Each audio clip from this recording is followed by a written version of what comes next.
Welcome one and all to the final stages of the road to the Esports World Cup here for PUBG. I am Poor Source. Joining me once again is Matchroom. And Matchroom, it has been a long grind for these guys to get to this point, and now it's 3 days, 18 games left to decide who will be our top three that will be joining Team Falcons in Riyadh. Yep, Falcons qualifying off of their positioning inside of the previous events, getting them up inside of those power rankings. Now then comes the test, right? We've been seeing a lot go on with what's happened inside of the group stage, as well as moving into last chance qualifiers. Whenever we look at this, though, there's so much that really is going to be broken down in this. We've been seeing a big step up coming up from Furia, Al-Qadazia, as well as Bestia, Pure RNG, also having a good run. The question mark for me, though, Poro, is Team Liquid in fifth. That is a big question mark. There is a decent split. I think it's a midway split, right down the middle of North American teams and Latin American teams. So everybody getting their foot in the door here at least. But as you mentioned, Furia really popped off during those group stages, 145 total points. I mean, I think they were like, 25 points separated from Al-Qadazia in second place. So pretty dominant display there from those boys on Furia. But the last chance qualifier, we saw LG kind of show up. Do we really put that much faith in an LCQ, though? Well, that's where it gets a bit complicated, right? Because technically they have played more recently, so still could be a bit more warm. We see that a lot of teams really do say playing the last chance qualifiers really ups their stakes as they move into the other qualifying systems. Issue is 3 spots. Normally it's 8, right? So this is going to be a way tougher competition, which could lead to a bit, I guess, hesitation in the earlier games for a lot of these squads, as they want to try to make sure that they maintain a good points per game average right off the go, so that way they could get some freedom for the later games. Absolutely. We see the group stages were done. Last chance qualifiers just took place last couple of days, and now we have moved on to those grand finals. 8 teams from the group stage, 8 teams from the LCQ, and the top 3 go on, as you mentioned.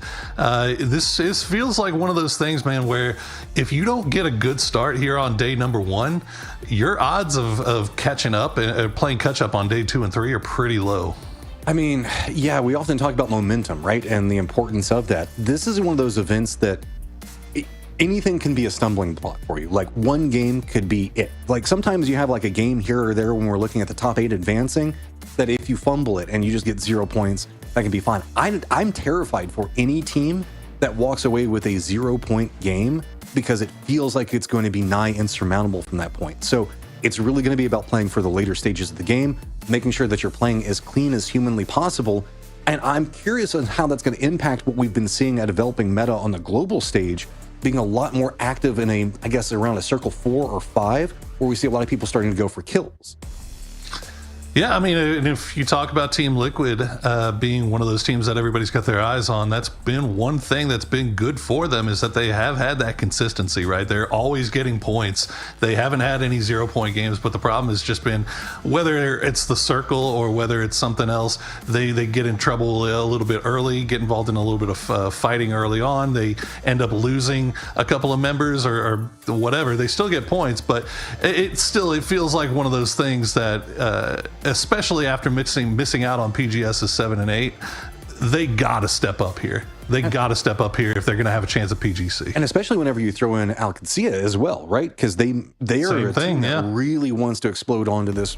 And luckily, we are going to be starting off on Miramar, so it provides a lot more rotation opportunities for teams a little bit safer. I know Miramar can be a little bit bloodier in the later stages of the game, but there's a lot more rotation paths, a lot more cover to work around, so I wouldn't be surprised if we see the teams trying to play around that. And we're going to end the day spicy on Erangel, where it's going to be a lot more open sightlines. No, I think that's a great point. I think Miramar being the place that we start is actually going to be a benefit for a lot of these teams. As you said, there's just a lot more open places to play. It's a lot easier to pick out your rotation paths. It's a lot easier to kind of avoid early game conflicts, just because you have that ability to stop down and scout out where you're going to go next. So hopefully we'll see it go a little bit slow. Circles don't always agree with us on that, but we'll see. But I think we definitely have to have eyes on Furia, eyes on Al-Qadazia, eyes on Liquid.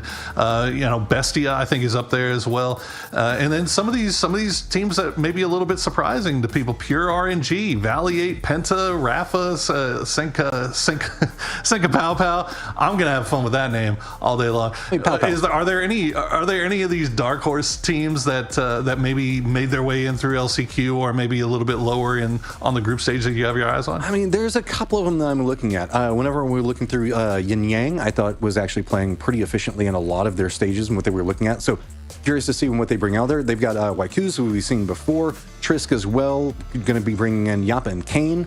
I thought that they played very well. But I mean, again, it's just going to be coming back to me for seeing what Rock also took out of playing in the PGSs, right? We didn't see them have a stellar, real big group stage for them. They came in, I believe, in 6th place, 94 points, which put them tied up with Liquid. And so this is a squad that did have some big moments inside of the PGSs, but that didn't really get what they wanted out of it, to say the least. They had a lot of moral victories and a lot of things to be learned. Now what can they apply in where this is going to be really a meat grinder for Qualifier? I think the opposite. I think they got exactly what they needed to get out of it, which is some international experience, right? Like they needed to have that moment, that kick in the teeth moment of getting into one of those big international lobbies, all that pressure on to really kind of figure out who they are as a team, and hopefully they got it squared away now. They do make it through the group stages, but now we are planes in the air and we are ready for game number 1 here on Miramar. It's going to be a very southern plane here, which not too surprising. I feel like we've seen a lot of the south side of Miramar in recent history. Well, you were talking about this, like the circles have been really mean whenever we look on the international stage and for some of the qualifiers as well. So whenever we're looking at top 3 go forward and how difficult that could be to kind of navigate, a cruel circle can really mess up your game plan. So I'm going to be very curious to see what the coaches, analysts, everybody that's been working behind the stage, IGLs have got cooking to handle those. Because, I mean, emergency pickups are big and everything else like that, but there's a big risk that comes with those, specifically if you don't time them out and get it out early. Yeah, I think another thing is that, I mean, obviously you don't really have it front of mind as of right now, but looking forward, if you do find yourself in that top 3, you make your way to the Esports World Cup, awesome. It's going to be exciting. It's going to be a great event, great tournament, but you also got to start looking ahead at that grand final, 12 games, right? So this is one of those things where it really, really benefits you as a squad to know how to come in and get a bunch of points. You have to hit the ground running, right? So getting that here today and starting that ball rolling in that direction would behoove, I think, any of these teams that really have designs on getting to Riyadh and making a run for the win of the thing. Well, we've been talking about that a lot, about, like, I guess, playing a bit safer at the start. Furia, though, man, like, Furia was incredibly dominant in the group stage. Their firefighting capabilities, we know that this is a squad that can absolutely decimate, right? These guys can absolutely pop off. Whenever Gizera, Haven, Posa is a Kraken, what else do you want inside of firepower squad? And this is one lobby that they can really kind of unload on because it's going to open up a couple of their rotation options. Whenever we look at the leaderboard from what we're looking at inside of the group stage, yeah, it was Furia, Candacia that was up at the top, but then Bestia at 99, Pure RNG 94, Team Liquid 94, and Rock 94 means the fact that really, for everybody that was in 4th, 5th, and 6th, it was only a 5-point differential. That's just a squad wipe. So I'm kind of curious to see how this is going to play out. It feels like we might have almost a villain lobby coming up with Furia if they can get rolling early. And then it's going to be really compacted on that hunt for the top 3. Well, you hope so, right? Like you hope that Furia can keep this momentum that they've developed during those group stages going here. Especially, I mean, you look at 61 placement points, 84 kills. Like they were all phases of their game operating just as good as you could hope for. So obviously, you don't expect to get that every single time, right? But you want to at least try to start off in a way that's kind of hopefully maybe getting some repeat there. Another team here, Fate. Haven't really talked about them much, but we just haven't really had much to talk about. They've made it. I think Tater is, I'm guessing that's Tater from Old TAC 8, right? I'll be honest, I do not know. I'm assuming so. I'm assuming it is. Yeah. I'm taking a wild stab at it, given the fact of playing with I'm sure chat will correct us a second. No, this is a different Tater. It might be a different Tater. This is Tater Tot. This is Tater Tot is my father. No, but I mean, fate.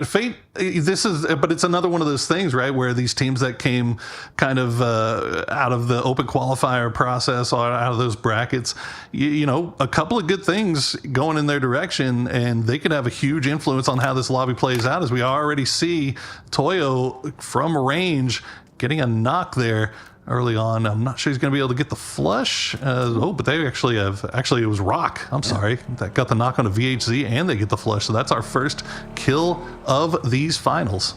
Circle was also pretty centered, so not going to get the crazy circles to start off with, which is going to be great for these teams. Should be pretty easy to navigate the intersections. Keep in mind, it does have a little bit of more of a Western lean, which means that kind of outlier just in the center, you know, whenever we look at what's going on around power grid and everything else like that, we've got that cliff facing that's going to drop off.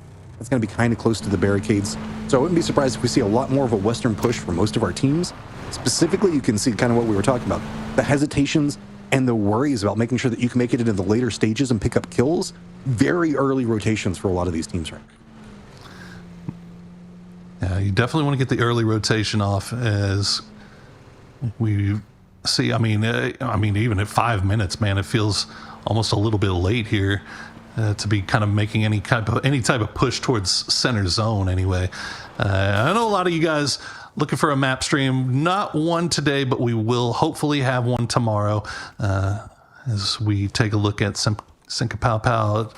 I'm sending eyes over there on that Church of Los. Nobody there. There's the rest of Pure starting to make their way in. A little bit of a 2-2 split here. Good coverage here coming in from Cinca Pow, making sure that where his teammates go next is free and clear. This is a squad we know has just a crap ton of experience, man. There's no other way to say it.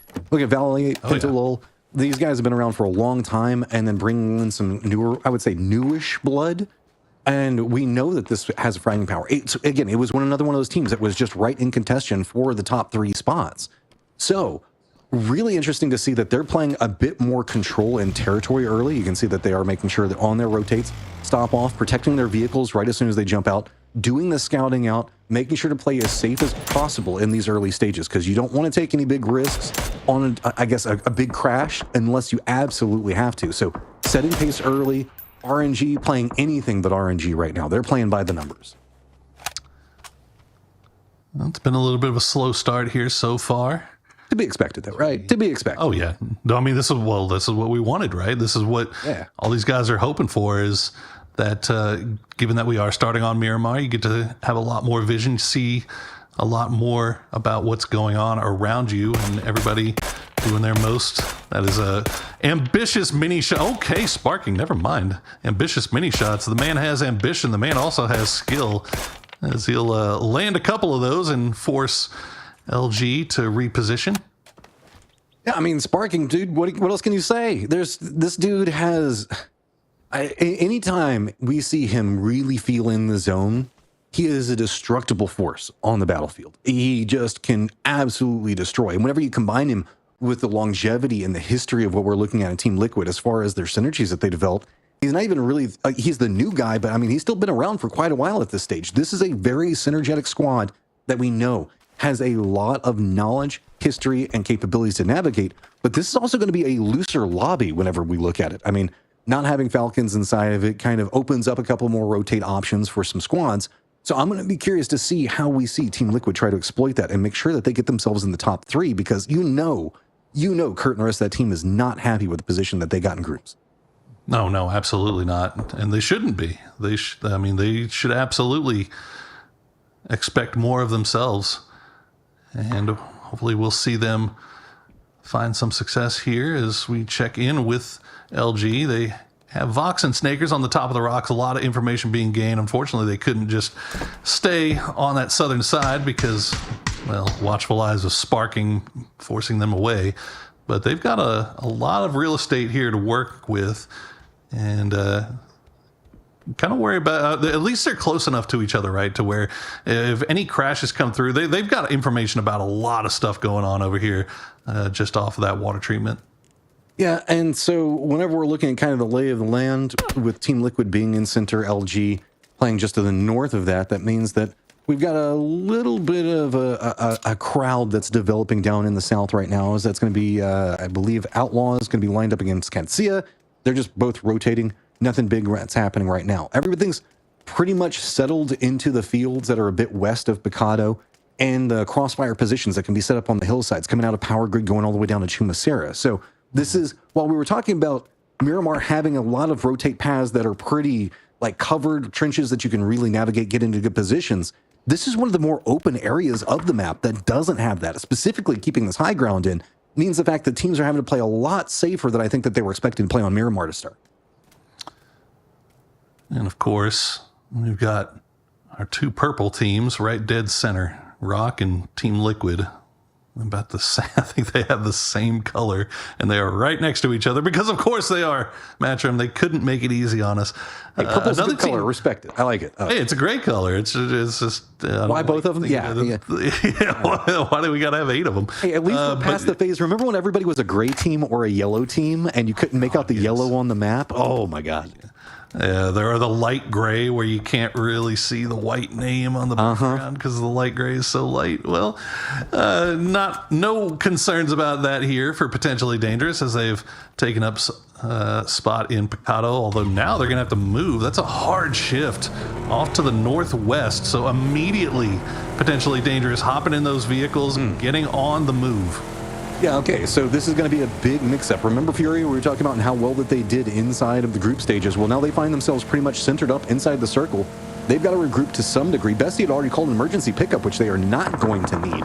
Rest of the squads, all going to be coming in from the south. Yes, we do have a sandstorm that's happening over into the east, but that's not a big problem to deal with just quite yet. Going to be a couple moving factors. It looks like EMP is already going to be hopping inside their vehicles. A lot of the teams playing down to the south, and most problematic is probably over to the west, because really this plays along the Pozo hillside. You're going to have a very directed path if you're wanting to try to make it into the center of this, and it's already defended up.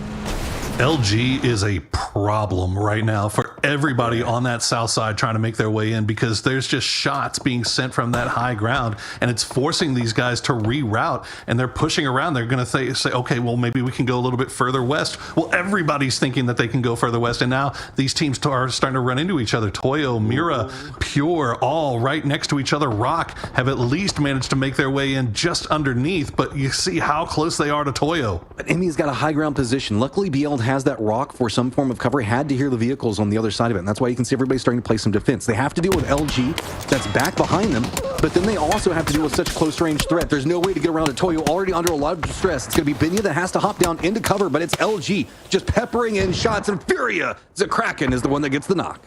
Such a problem. So much control exerted over this lobby by LG right now. As you see Team Liquid going to run into Yin Yang on that south side as everybody has had to slow down on this south side.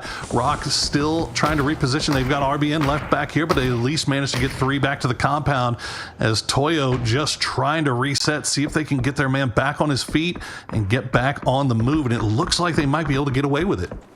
Oh, but I mean, it's not going to be finished anytime soon. This is just a crossfire that they find themselves caught into.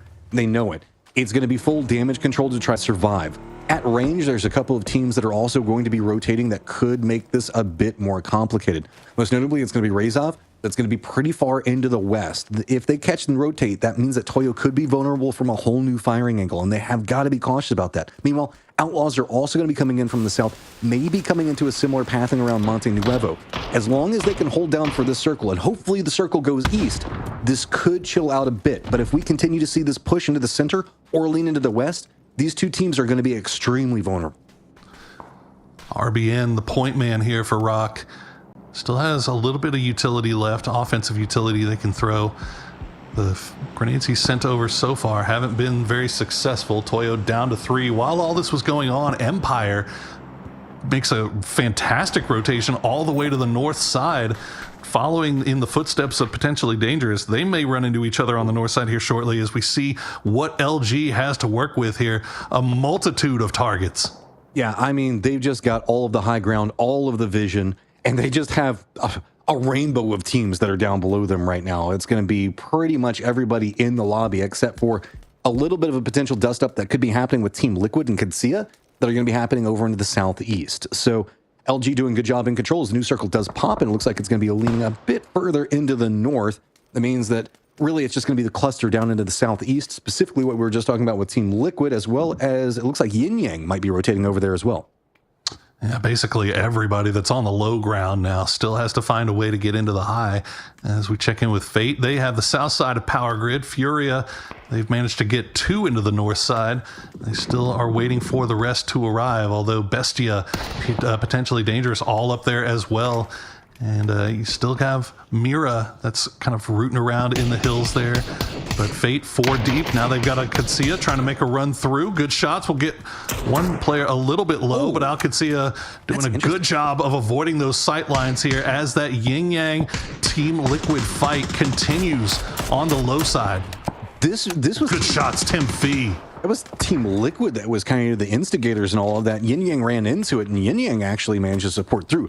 Fate still having to deal with the opposing front coming up from Furia, and Furia we know can absolutely unload. This is going to be one of the few territories that's still left with some control that you can kind of play around. Everybody's going to be going after this spot, so you have to make sure you're controlling at range, and you can see that's what Fate was trying to set up into the south, but that opened up the north. Furia is now usurped into a good position, and it's going to lead a lot of teams to maybe start eyeing over into the east and those 2 warehouses as they are right on the edge of the zone. Yin Yang managed to separate from Team Liquid. They had to leave Kane behind, but now they're wrapping up to the north. They're going to run into Empire and potentially Dangerous. You hear shots going on off to the north. That's Furia basically just defending their territory here against Bestia, who is playing around on that roadside. Trisk will eventually go down. Actually, it's going to go down to the blue. I think they were trying to make their way in from the north. Yeah, they run into Empire, and Empire just spotting them out. We have another problem that's kind of developing for one of the squads over into the west with Outlaws. They're trying to make that similar pathing that we saw Toyo trying to defend in a moment ago. Starting to be a little bit of duress coming after them as well. You can see it looks like Outlaws has decided that that is not necessarily the best way. Pure RNG has hopped inside of vehicles. Looks like they're going to be pathing right back behind Katsia. They're going to be able to avoid Fate, but it looks like Liquid is eyeing those warehouses over into the east. Katsia has to be careful. Roth is going to have a defend up as it is everybody from Pure RNG rotating through, but there's some support coming in. That's going to be OP. Sills and Pippa both putting in some damage and really kind of defending up what's going on with Katsia's position. Yeah. That is a rough path to have to try to take. And Pure does manage to get a couple in there and stay alive, but you can see just shots going on all over here as LG still holding on to that high ground. They have an angle onto Alcatsia, and Furia just holding on to this northern compound, the water treatment facility. I think everybody realizing that the north and south side of this compound is going to be off limits here for the time being. Yeah, western shift on the circle, so warehouse is still going to be barely inside of play, I believe.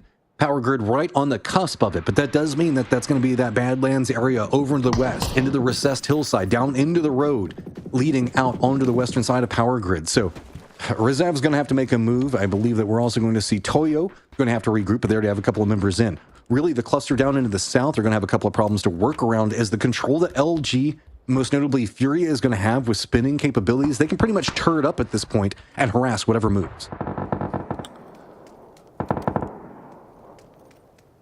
Rock has been able to keep 4 alive despite kind of being sandwiched in between that high ground LG and the teams on the west. Meanwhile, potentially dangerous finally will have to leave from the north. You can see Rezad off in the background, coming in just behind. This actually works out great for potentially dangerous if they can take this spot coming from the north side. A few shots coming in, but there you go. Alcatsia, Rello, and D already in the good position, and they are on the clock. They get the first 2 knocks here, and now it's just down to Glock and Slabby. Ooh, Glock got himself what a good shot. Good angle in. Nade's going to connect, knock down Rello. Is he going to continue the pressure? He's just throwing everything in the kitchen sink right into that position. Can he spot out DYY? Cars are going to explode right up in front of him, but still going to have some form of cover. From the side. Cowboy on the side gets the knock, stops out everything. Potentially dangerous. Stopped in their tracks. Sneaky Cowboy, perfectly timed there, and that's 4 kills now for Alcatsia. They are beaten and bruised, but they're still in it from that northern angle. Pure starting to sniff around over here as well. Rezav and Bestia still on that north side that they have to worry about, but still alive. Mira also, I think, has 4 alive in the compound just off to the west. Southwest, though, is going to be interesting. You've got Toyo, Outlaws, Rock, all on top of each other. Yeah, Empire's trying to make a push in. Fury is going to spot them out. Team Liquid did manage to move into Power Grid itself, so at the center, you can see it's going to be OP just to the south of this position. What Katsia is holding down. They luckily don't have to move. We're only at phase number 4, and we're down to 39 as people are just falling. There is very little cover. It's all trench warfare, and most notably down into the southwest, where we can see it is going to be Rock, it's going to be Toyo, and it's going to be Outlaws, all up on top of each other. Okay. Punij, the last player alive for Empire, still alive on that northern side. Toyo trying to make their way into this Outlaws problem, but Curie has that smoke wall's got a Rock to play around, but no. There's the other problem is that Rock is starting to push over here. Good stuff from Toyo. 3 kills now. Another team that we've constantly had high expectations of, and they've always fallen just a little bit too short. Maybe this is the tournament that will start them in that right direction. Remind us of why they are so good and they can be so dominant. I love the way that Rock is playing this. They're making sure to use the train that was just on the opposing side of them. Keep some distance away from Toyo. Use that road. It was almost, it was like a lure and a trap to bring some teams in to see if they can pick up something. This means that Toyo is going to have a much more difficult path into the circle. We already have BL for Rock positioned in, but neither squad has managed to make any big movements just quite yet. They're still going to have to deal with LG on one side of them. Fate's still dealing with Liquid and Furia and the compounds, but really it's almost a combined forces as they're looking out at everybody else. Circle is still just going to be about defending position, but I mean, I don't know really what else you can get. You can get the knock, but it's going to be hard to get the flushes on it.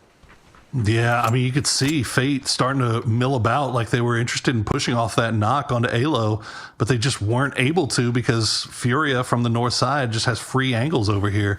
Taking shots back down in.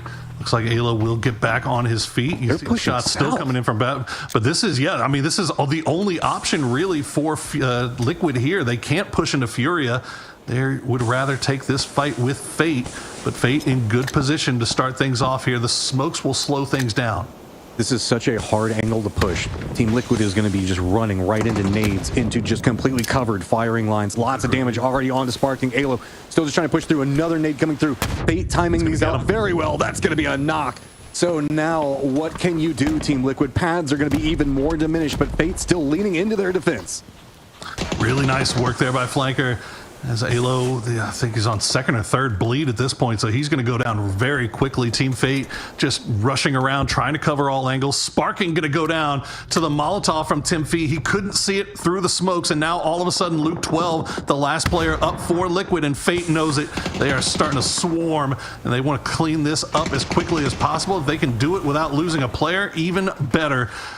But they gotta wait for that smoke to... Oh, Alo actually gonna get back on his feet here. He's gonna get spotted out, though. Good stuff from Flanker.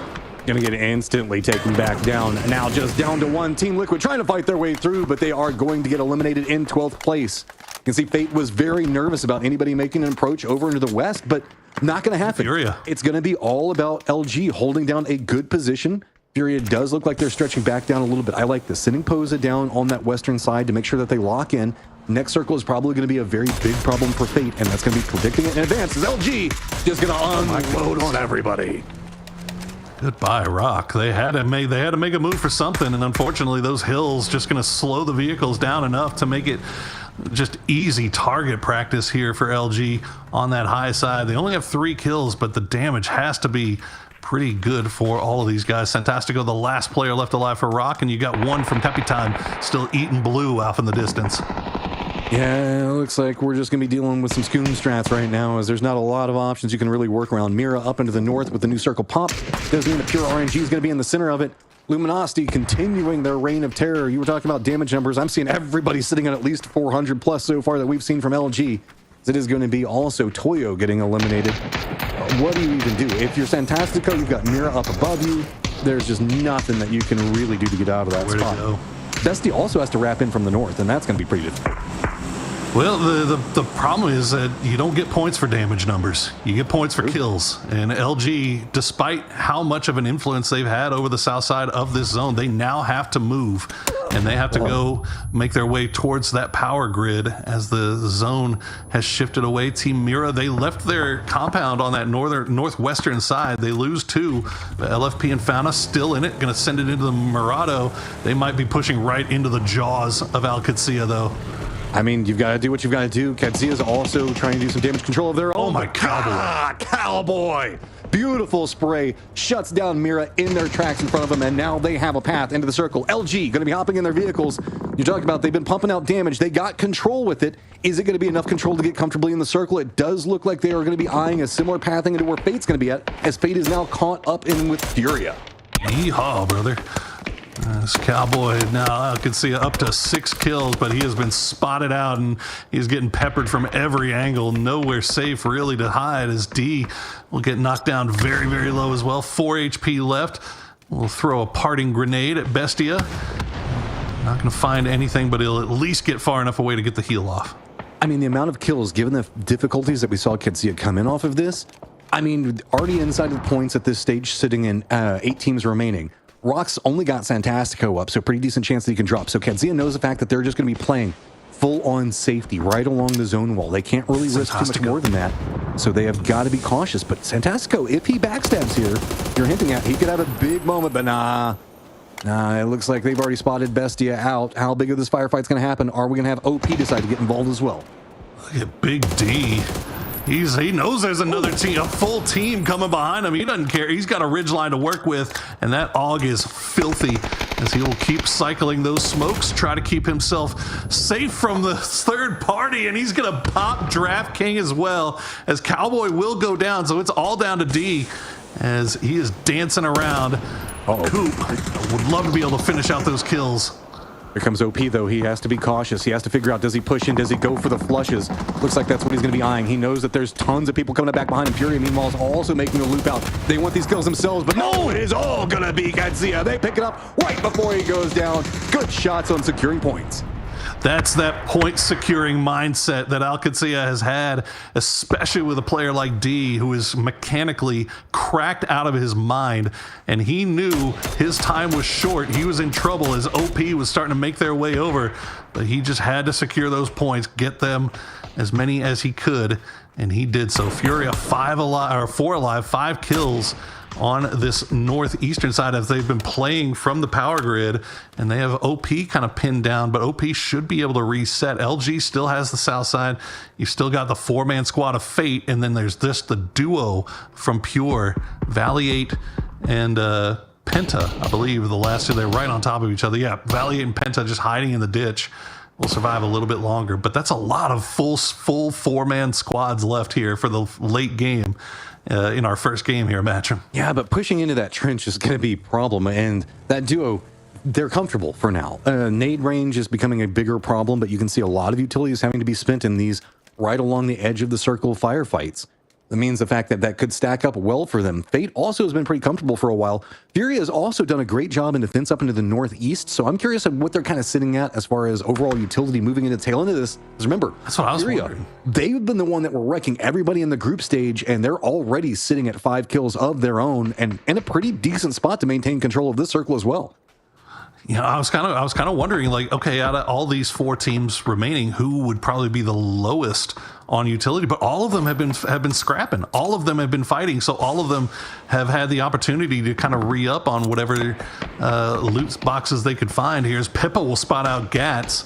So LG kind of backs up against the wall. Look like they're in the toughest spot as of right now. That goes back into the utility situation, right? Remember, LG was playing that high ground for so long. So while they were getting out that damage, they didn't necessarily manage to pick up a lot of the beneficiary of the kills and the loot crates that went with it. So now LG probably coming in with a weaker economy, also having to come into a lower section where they've been the high ground aggressors for so long. Now a lot of crossfire starting to come after them. The only benefit to that is the fact that Fate can't focus up on LG. They have to deal with Furia so close. Yeah, LG, the only thing that can really save LG right here is if Fate and Furia start scrapping. If a knock comes through here from Fate onto Furia, that would actually open up a little bit of a window for LG to make a move. But even then, OP is just sitting over here looking over in that direction as well. So I don't think LG has a snowball's chance, really. As you can see, Pure just Penta and Valier perfectly content to just sit on their bellies as Tater will find Vox, and yep, now the attention being paid towards LG as the Blues mushing in. Yeah, there's just too big of a crossfire. Tater is going to go ahead and get the one knock. So as he looks forward, he's already spotted out another. Knows exactly where the shield is, so not too much to have to worry about for the time being. Means that one member for LG is inside the zone, and the crossfires are starting to pop off. Pure, who's been kind of hunkered down on their bellies like you were talking about a moment ago. Oh, the shield is gone, but a Bizzler! Big Bizzler. Gets the knock. Grenade. Huge grenade to get him low, and then gets the knock, but unfortunately the rest of his teammates are already down, and now Furia using that knock to make their entrance in here. And now Fate, it's a 1v1. Bizzler, Silzen is actually going to spot out flanker, so Bizzler getting some help from far away from OP, keeping Luminosity in this game. Will try to steal the kills away with a grenade. How close was it? I don't think it hit quite the way he wanted to, so now he's got to creep forward. Remember, he's not inside the zone, so that's going to be all she wrote for LG. Going down in fifth, though. Valiant Temp gets some good points out of it as well. That means that the West now belongs to OP, and they are starting to reign in the kills, while it's going to be Furia and Fate on top of each other. Fate no longer inside the circle. Yeah, Fate do get one of their guys back on his feet. They do lose flanker, so Fate's still 3 up, and yeah, there's just nothing. Yeah, you can see the deployable cover right there, but even like it's hard to even get to that. You got to run across open field to get to that. It's Tim Fee will get knocked low enough to go down to the blue zone here by Posa. Interestingly enough, OP is firmly committed into defending from Furia. They don't seem to really mind what's going on in the rotate with Fate down to the south. Seems like that's going to be a problem to deal with on another day. Furia is still just being the one that's kind of hurting Fate in the direction of OP.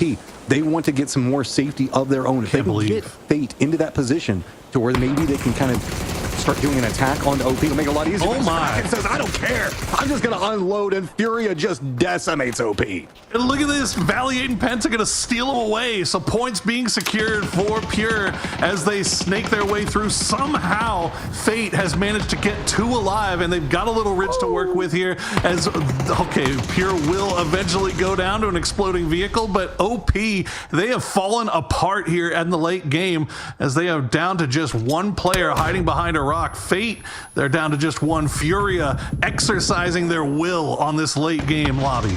No cover is needed when you just kill everybody the moment that they step into your sight lines. Zero fear coming out from Furia right now. They are just running amok on the circle. Look at this. Everything is owned by them. Fate's gonna go down, and Furia's reign of terror continues. What a way to start things off, and it's exactly what everybody on Furia would have wanted. It's exactly what all the Furious fans would have wanted, to come in and just make a statement in the first game to start things off here. And what a statement it was. They had a little bit of luck in being able to hold on to the north side of that compound for so long, but that late game was absolutely nuts. Just fantastic control exerted by them, never letting Fate get a foothold. I mean, and that's actually a very complicated area to hold for as long as they did. Remember, Fate was there first. They opted into the southern section of this one, and given the way that the circles go, no surprise if you got power grid, you were in a great position for the later sections of the game. But Furia had to defend everything that was going up in the northeast. That's what all their firefighting was going on with. So they defended up well into that, stepped down and started to kind of crunch and choke hold out power grid itself, and left Fate with nothing at the end of that. Really, really well played. I can't wait to see what the numbers are going to look like once we get back from this short break. Guys, don't go anywhere. We'll be back soon with game number 2.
So now is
So now it's time to fly. So now it's time to fly. Nothing's gonna stop me now. Nothing's gonna stop me now. Nothing's gonna stop me now. Nothing's gonna stop me now. Nothing's gonna stop me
chase you.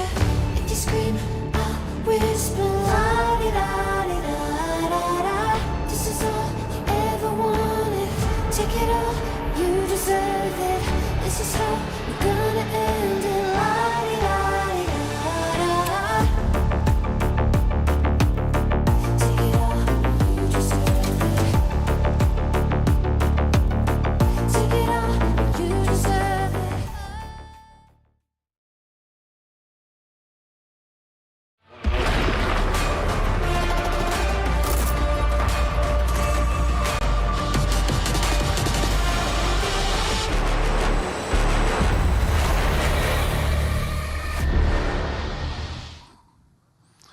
Hello, everybody. Welcome back. We have one game in the books, and Furia take the first dub of these final stages of the Grand Qualifiers. My name is Porosaurus. Joining me once again is Matrim. And Matrim, that was a little bit of a spicy ending there around water treatment there for game one.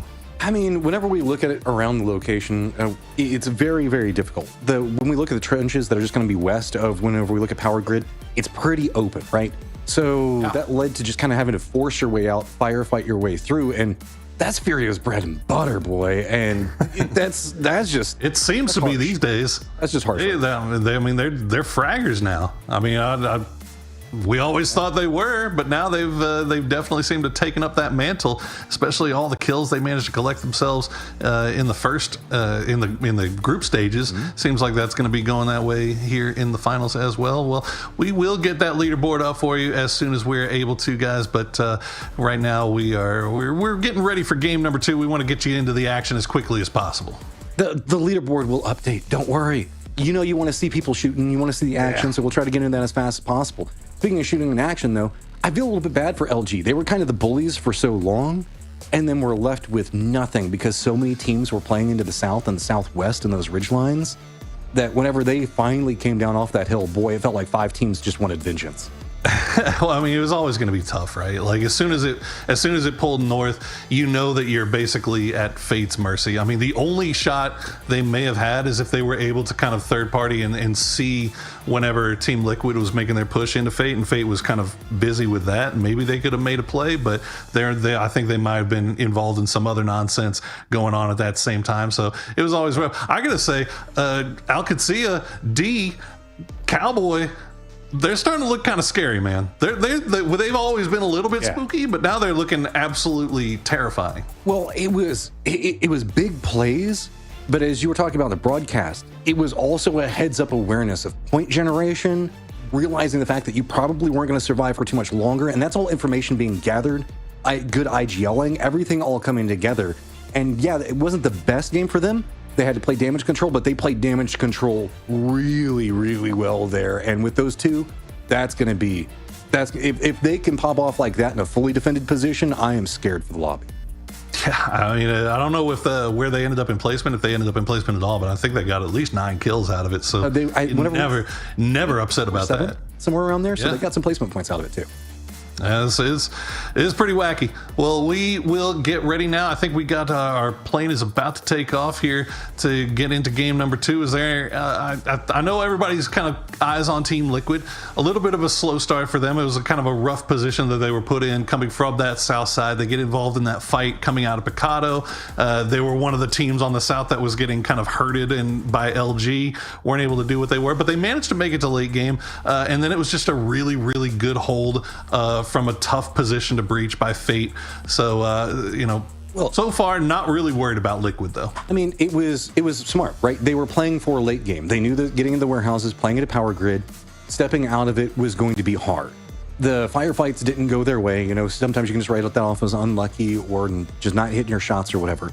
But the plan of approach for Liquid was right. It was just the fact that the locations were firmly occupied and defended, and you had Furia in the north and a very entrenched Fate. I mean, you saw how defended they were playing those positions. They were waiting for somebody to walk in that opening.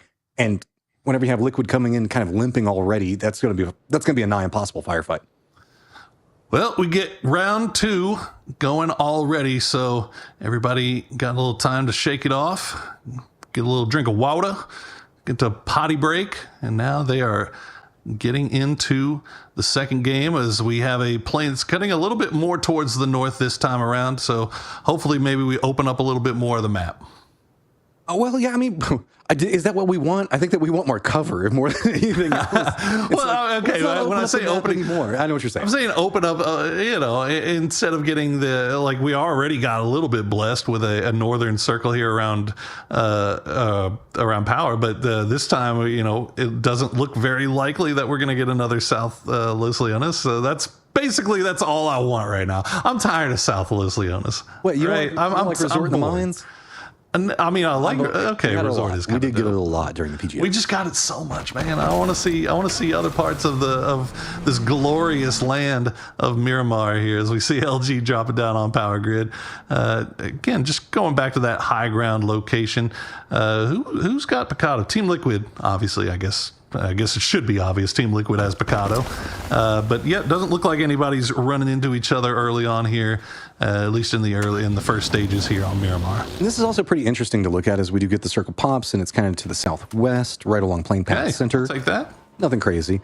I mean, we've got Monte Nuevo, Pozo, Chumacera is going to be kind of off, but I mean, really just the Picado, Monte Nuevo fields between the two. That's going to be our center point.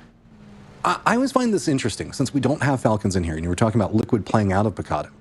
What's that? This is a squad that doesn't normally play here. So they're opting for a centered position and easier rotate out, playing in a location that they're not quite as versed in.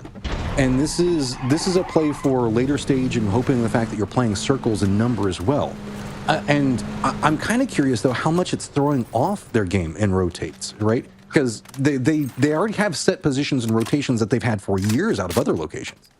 Yeah, I mean, look, they're kind of a notorious come in late to the circle team. Yeah. Like they not so much an edge of the zone team, but they definitely are not afraid to come in with the blue. So this starting off dead center and kind of having your choice really of wherever you want to play towards center circle is a little bit different. But again, like these are guys that have been playing for nigh on the entire time the game has been out. So I think we could probably, if we really wanted to go back and look, Matt, between me and you, we could probably find some point during NPL where STK had Picado, Pachinki, dead center loot zone. Although I think that was Cloud9 for a long time. Yeah, I don't think so. I think that's, as far as team competitive play, this is kind of a newer thing. When's the last time they would have gone there? I can't think of a time before this. Man. Because you technically have to. Because even before that, they were like South George, North George. I don't remember whenever during the. Aussie. Oh, yeah, that's right. It was Hacienda whenever it was the MPL days. So similar, but I mean, not really, because you've got the power grid cliff sides that you have to deal with. So very different rotations and also very different timings, because there is also something about, like, if you're a later rotate team, you get to play along the edge line. You get to warm into a lot of firefights. That's an entirely different fighting fire style than being in the middle of everything right off the get-go and having first dibs on rotate and having to defend out. Yeah. No, I mean, again, I'm not exactly worried about their I just found it interesting to do such a thing, but it is definitely like, you bring up a great point. It's not something really that they've ever done. I mean, I'm sure there's some PUBG historians out there or some STK, TSM. Well, qualifying for Nations Cup whomever. We saw you have to play out of the... Yeah, okay, we get it. But Lazarus in NPL 2, it's like, oh my God, okay. But, I'm sure like they know their way around. And right off the bat, it looks like they're playing just a kind of a 2-2 split just on that western side of Picado. This is something you see teams do a lot of the time. So right off the bat, it's actually they're sent sparking on the other side of the street. So that they're taking up a lot of room over there towards the center of the zone, and they've got Rock that's playing right around their edge as well. So we'll keep an eye on it. And these are two squads that have been next to each other pretty regularly. It feels like there's a very similar mindset and approach. First dibs in location, as far as the split that Liquid is running, it's very strong off that point. You can really defend up each other.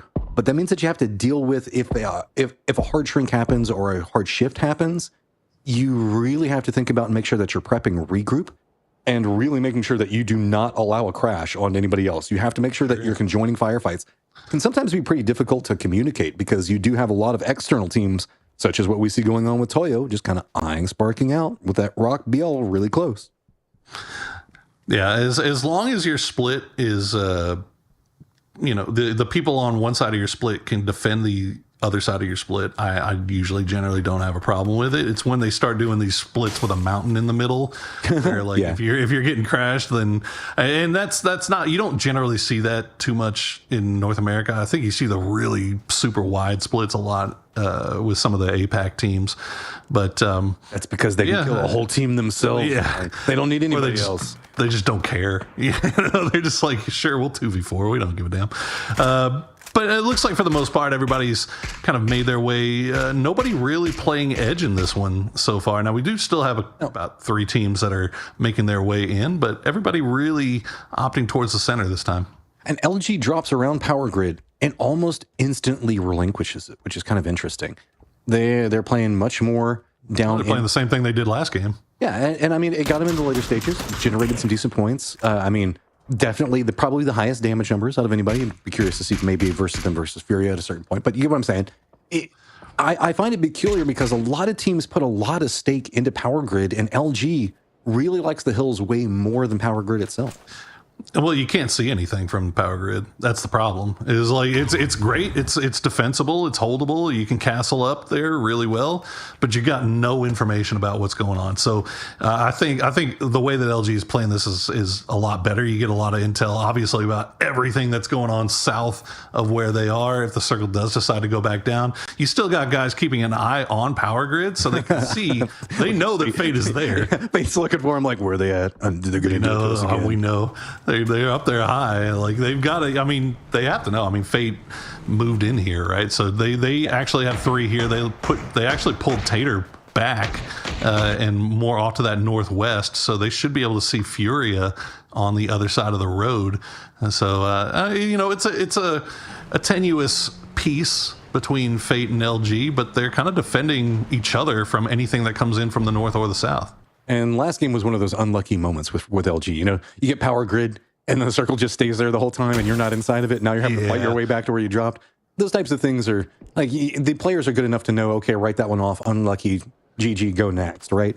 But it is one of those things that's kind of annoying. So I do also like to see what you were talking about, modifications from game to game. We see that Fate, they kind of relinquished the northern part of Power Grid. They're not doing that this time. That stalled off a push coming out from Furia.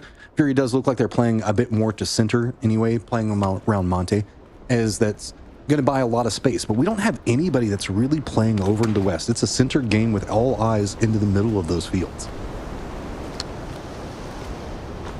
Oh, a nice casual dust storm coming through. As Miro will spot out somebody off in the distance there.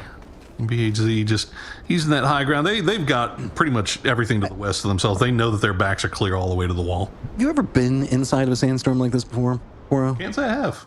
It sucks. The vision isn't actually that bad, so it's kind of similar. But the sand everywhere. It feels like, you know, like if you ever get sand. Well, yeah, but you get like sand. You just end up with like every time you're like swallowing, you can feel the grit and everything else. It's an atrocious experience to deal with because you get sand all inside your clothes and everything else like that. Of course. We're oddly enough lucky that it doesn't affect any things. Because imagine if you had to like shake out all the dust inside your shirt because it was driving you insane or something else like that afterwards. Well, at least it doesn't do damage to you.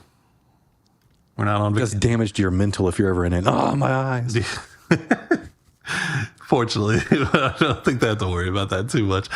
All right, well, everybody's pretty much. Players talk about sandstorms online on social media. It does mental damage as well. Oh wow, a player complaining about something? No way. PUBG? No. Nah, couldn't be. Well, the sandstorm actually kind of helps out Outlaws as they were being gate kept on that northeastern side of the zone by Bestia, but the sandstorm pushes through and they send 9-1 and Curry all the way through, and it looks like they're going to avoid them for the most part, although it looks like Curry may now be in a little bit of trouble. So this could be just a full 4v4 fight here between Bestia and Outlaws, and the first knock will come through as we watch Potentially Dangerous. Circle Pop does go back down the fields, keeps Chumacera in play as well. So Bestia needs to get some points because it didn't feel like, I don't know exactly how many kills they got inside the last game, but we didn't really see them a whole ton. So starting the ball rolling, picking up a couple kills is good, but that does mean that they're a bit more stalled out. With this hard shift coming into play, Bestia is going to now have to deal with Outlaws, who they were gatekeeping a second ago. So they're going to have to be pretty cautious on that. Team Liquid and their wide split starting to deal with a couple of usurpers coming from position, and that's going to be pure RNG. It looks like instead, commit into the regroup at 2 members. Actually, nope, just commit into protecting vehicles.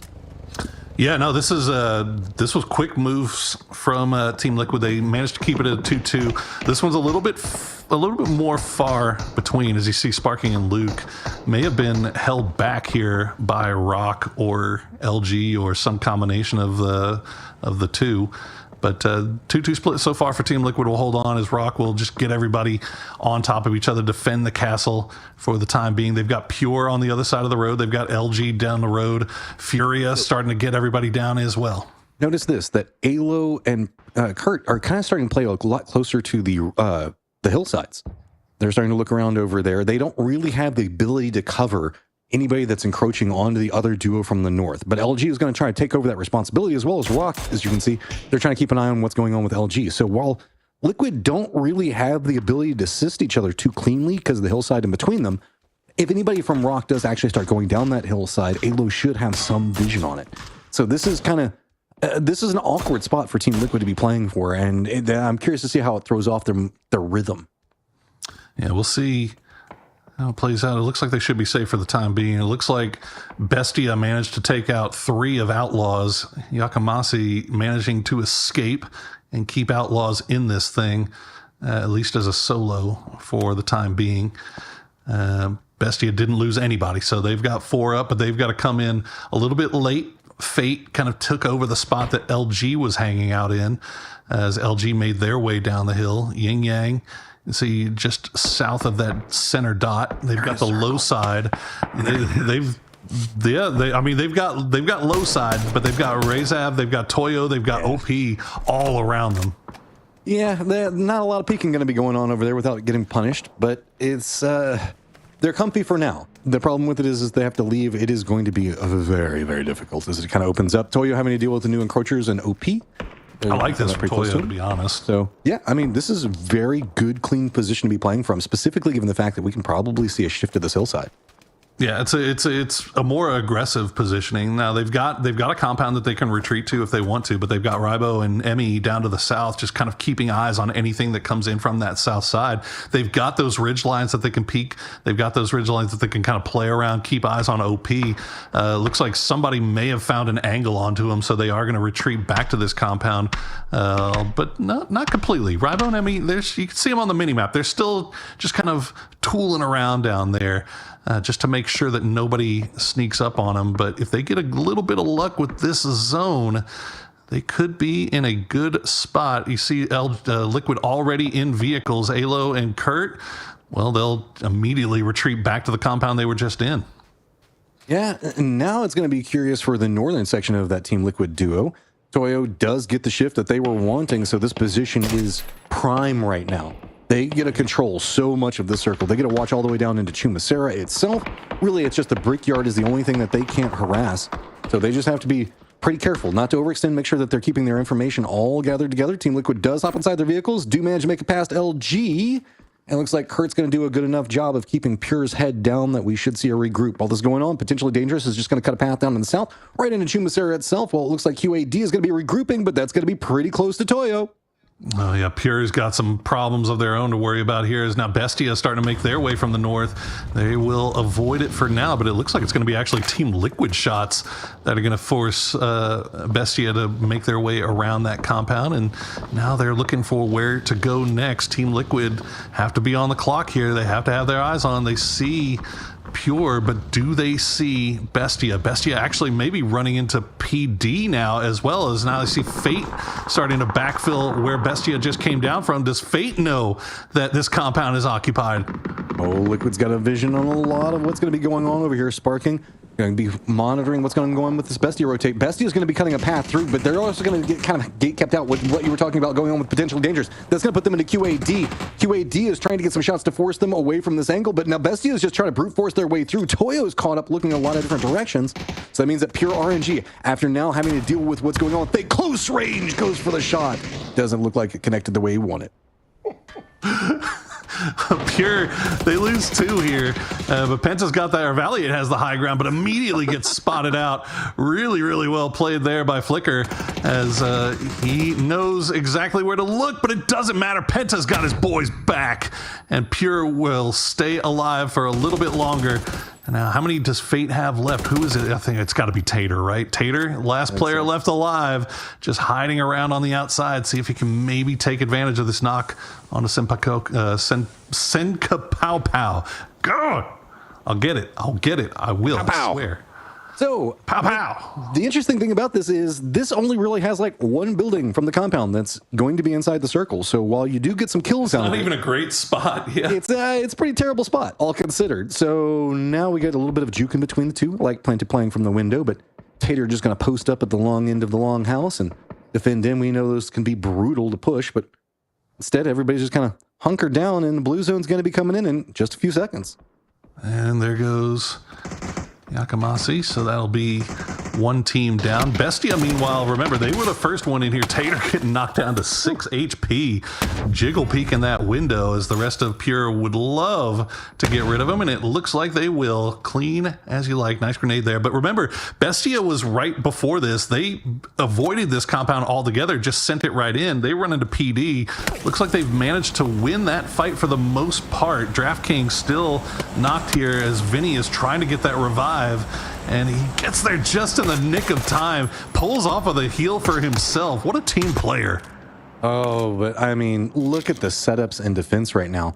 We've got Empire way out here. Shimboy is going to get a lot of vision on what's going on, potentially dangerous. That's going to allow the res to come through a little bit easier than what we were looking at with Bestia a moment ago. LG is going to go ahead and make the push down right into Ying, but Yin Yang are going to make sure that they balance that one out, hold it together. Big kills coming up from Trisk.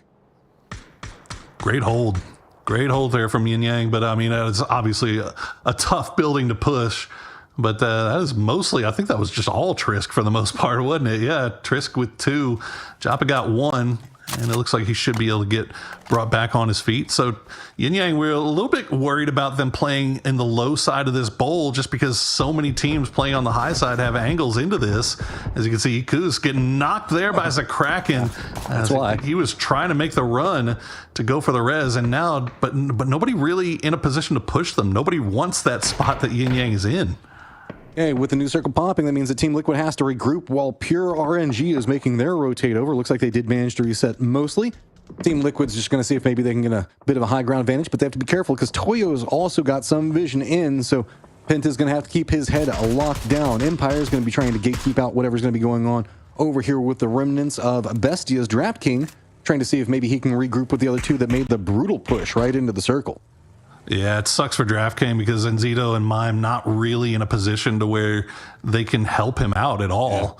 Yeah. You know, they have no angles onto Empire, as Empire just slowly pushing through from that south side, playing the edge from Chuma as 4. But it looks like Michael and Poonage got eyes on OP, so they might be turning their attention here. Gizera will get sprayed down by Kane. They had to make the push, and they get there I think they pulled the trigger just a little bit too late. They remember Yin Yang was down 2 players, and Furia had the option to do this at any point, and they just come in just a little bit too late. So now Yin Yang back up to full strength can turn their full attention over. I think this is dominoes falling as Rock looks like they were trying to push up the hillside, as well as we can see going on with RYZV. As Kraken knows exactly where Waikuz is, and there's some assistance at range. Oh, nice. Good drop on the nades. Kraken's going to be able to get that one easy. Yeah, got help from Mira. I think that actually was LFP that still has that high ground, still taking shots down there. Sparking gonna find all of Pure. Liquid tried to make actually no, I think Pure tried to make the push into them, but Liquid defending the house. As the Kraken still knocked, Furia can reset here. This is very tough to play around because Mira has eyes, Rezev has eyes. Now Rock starting to come over here. Fortunately for them, OP have to worry about their south side and Empire, so they aren't freely farming shots down into this as well. So Rezev is in an interesting spot. They have to deal with either Rock or make a push into this low ground position. Looks like it's going to be leaning more into that Rock line. That means that all this high ground that's really stalling out anything that Furia is wanting to get going to get control over this compound itself is now going to be distracted. They're going to start hearing those shots. If a knock comes out, Furia might be getting a lot more bold the longer that this goes on, specifically if they start seeing knocks line in. He's losing that anchor player, Laucha. Rock just immediately taking him out. So the rest of Rezev still now playing around in that compound. They were looking down towards Mira. So it seemed like they wanted to get a foothold into that northern spot of the zone, but maybe they just didn't. I don't think they had angles to see Rock where they were. So Laucha gets taken out, and so now Rezav has to go back to the drawing board as Ikus will get taken down by that disgusting Dragonov of Gizera. You see him run out of the building, prep the nade. It's like, I want it, I want it, I want it. These guys want kills. They want to secure every single point, and this is a frustrating position for them to be in. So tough, man. Yeah. Like, the second you step out, you're just going to get like 3 teams are going to shoot at you.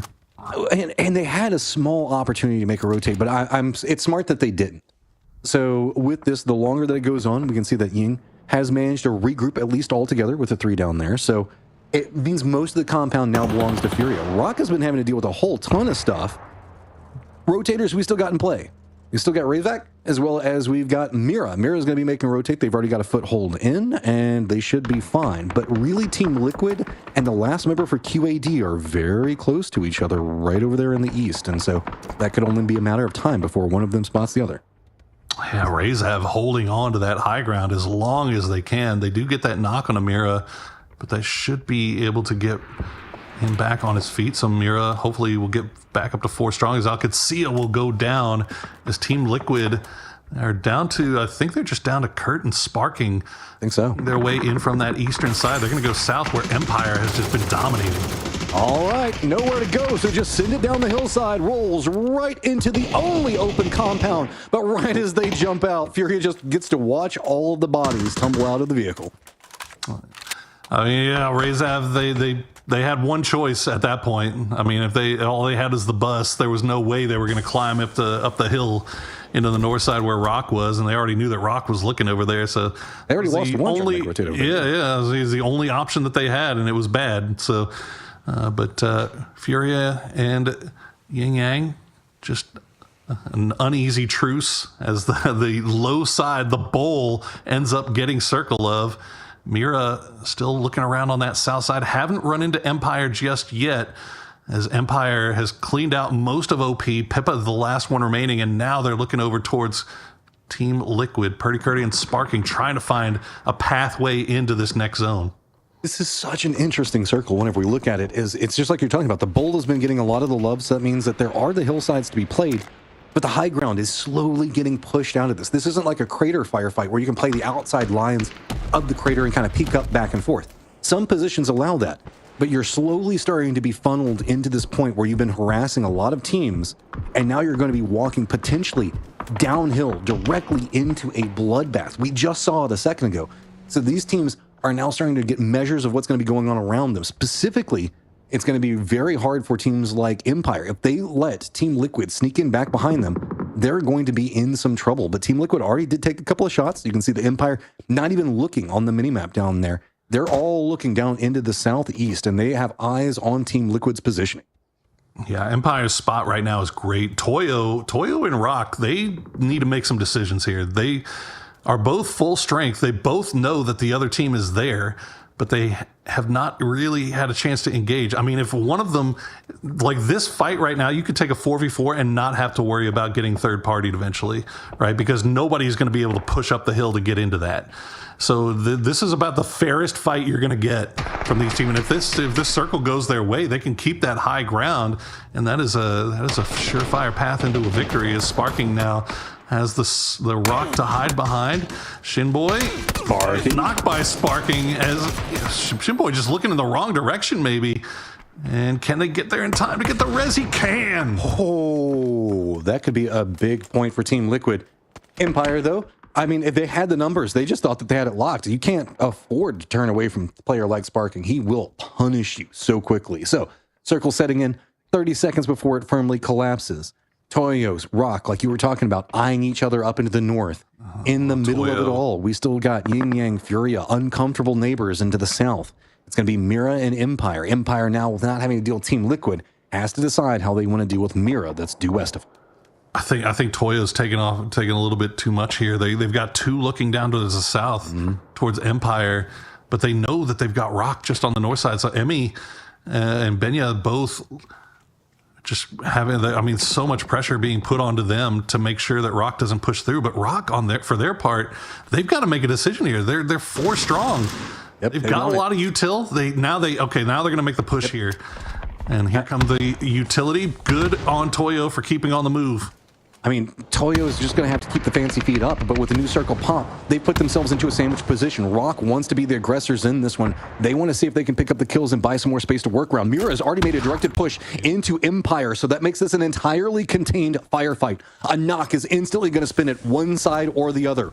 Rock is playing around smokes, trying to be a bit hesitant on it. They don't want to walk into a firefight. They don't want to walk directly into their death. But Empire down to the south does manage to spot out fakes and does get some knocks, and Mira wanted this. They're the ones that charged into this line, and Empire is focused on their defense.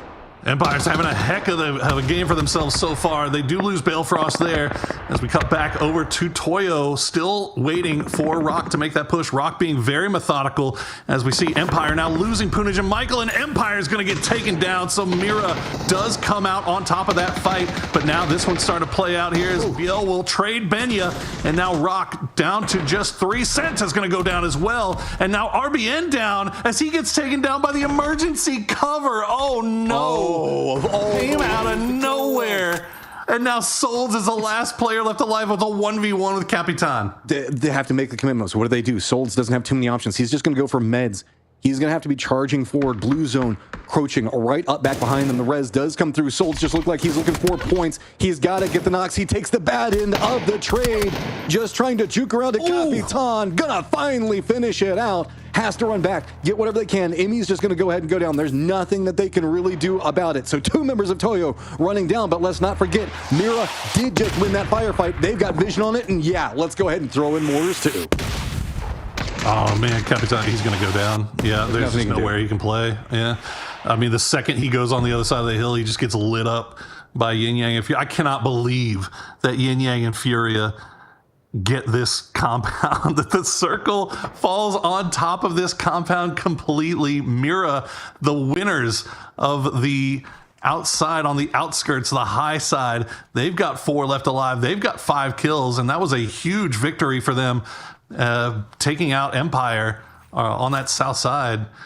As now, yeah, their utility wasn't good, man. They got to load it back up. There's nothing. I mean, they have to. There's no high ground really left for them to play, I don't think. Nope.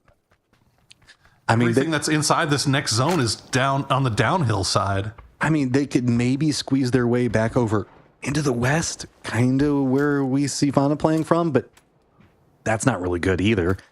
They know the fact that the defense has been set up. Fury has also kind of got themselves right up against the wall. They still are in zone with their compound that they've got, but really they have to get Yin vehicles. Yeah, Yin Yang is in the best of spots for the time being, as you can see that.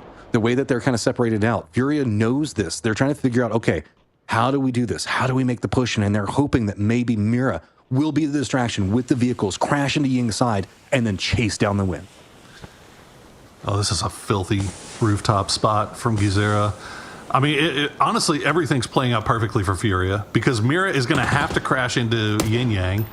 And unless Yin Yang just completely takes them out super quickly without taking a knock, it's all gonna open up a door for Furia here as they continue to just throw whatever smokes they have left. They have to hop in the vehicles. Even if Yin Yang managed to defend this without taking a knock, that's going to allow the foot push coming up from Furia. They want to close the gap. They want to make this brutal and close range.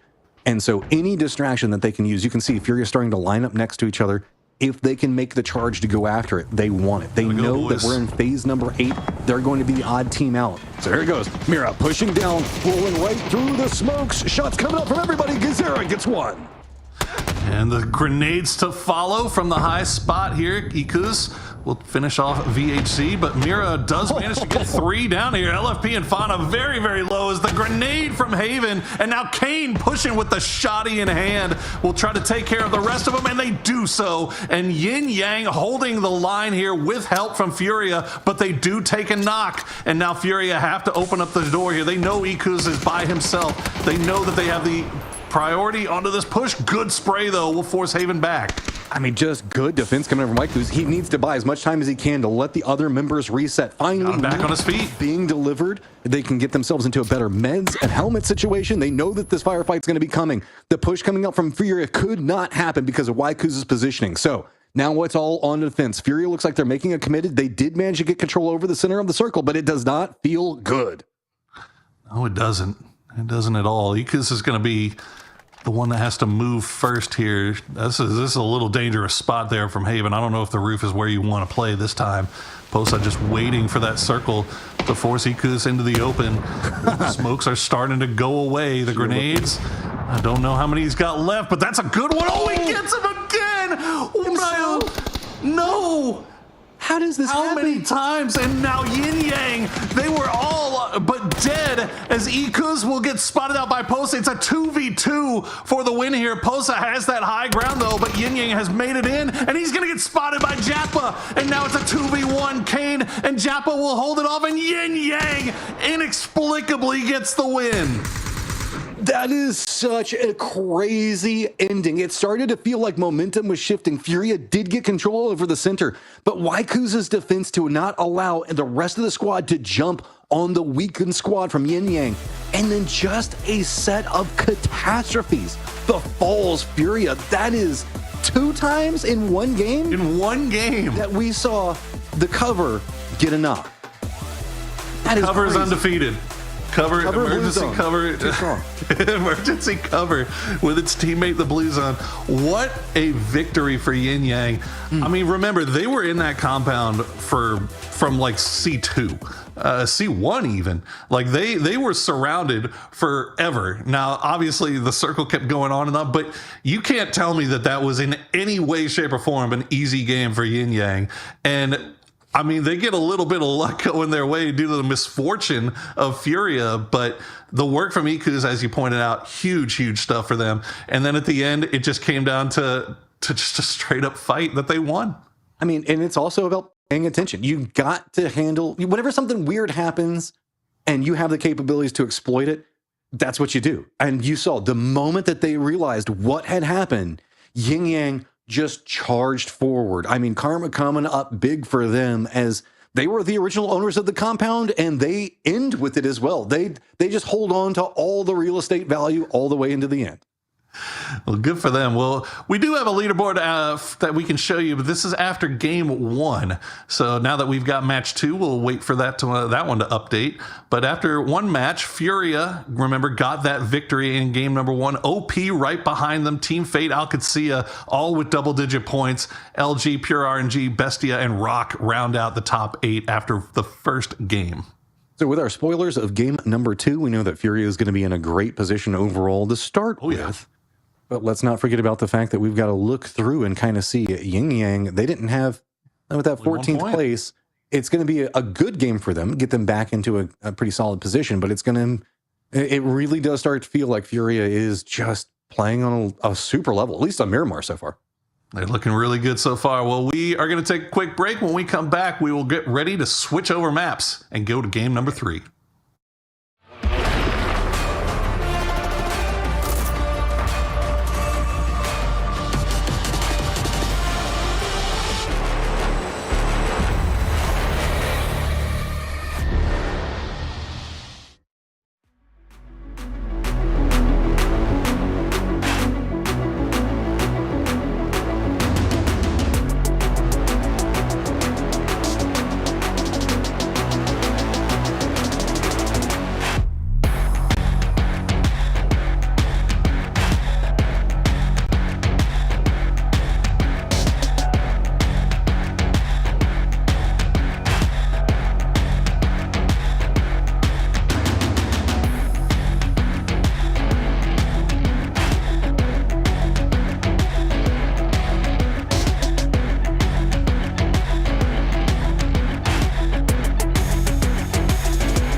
What up, chat?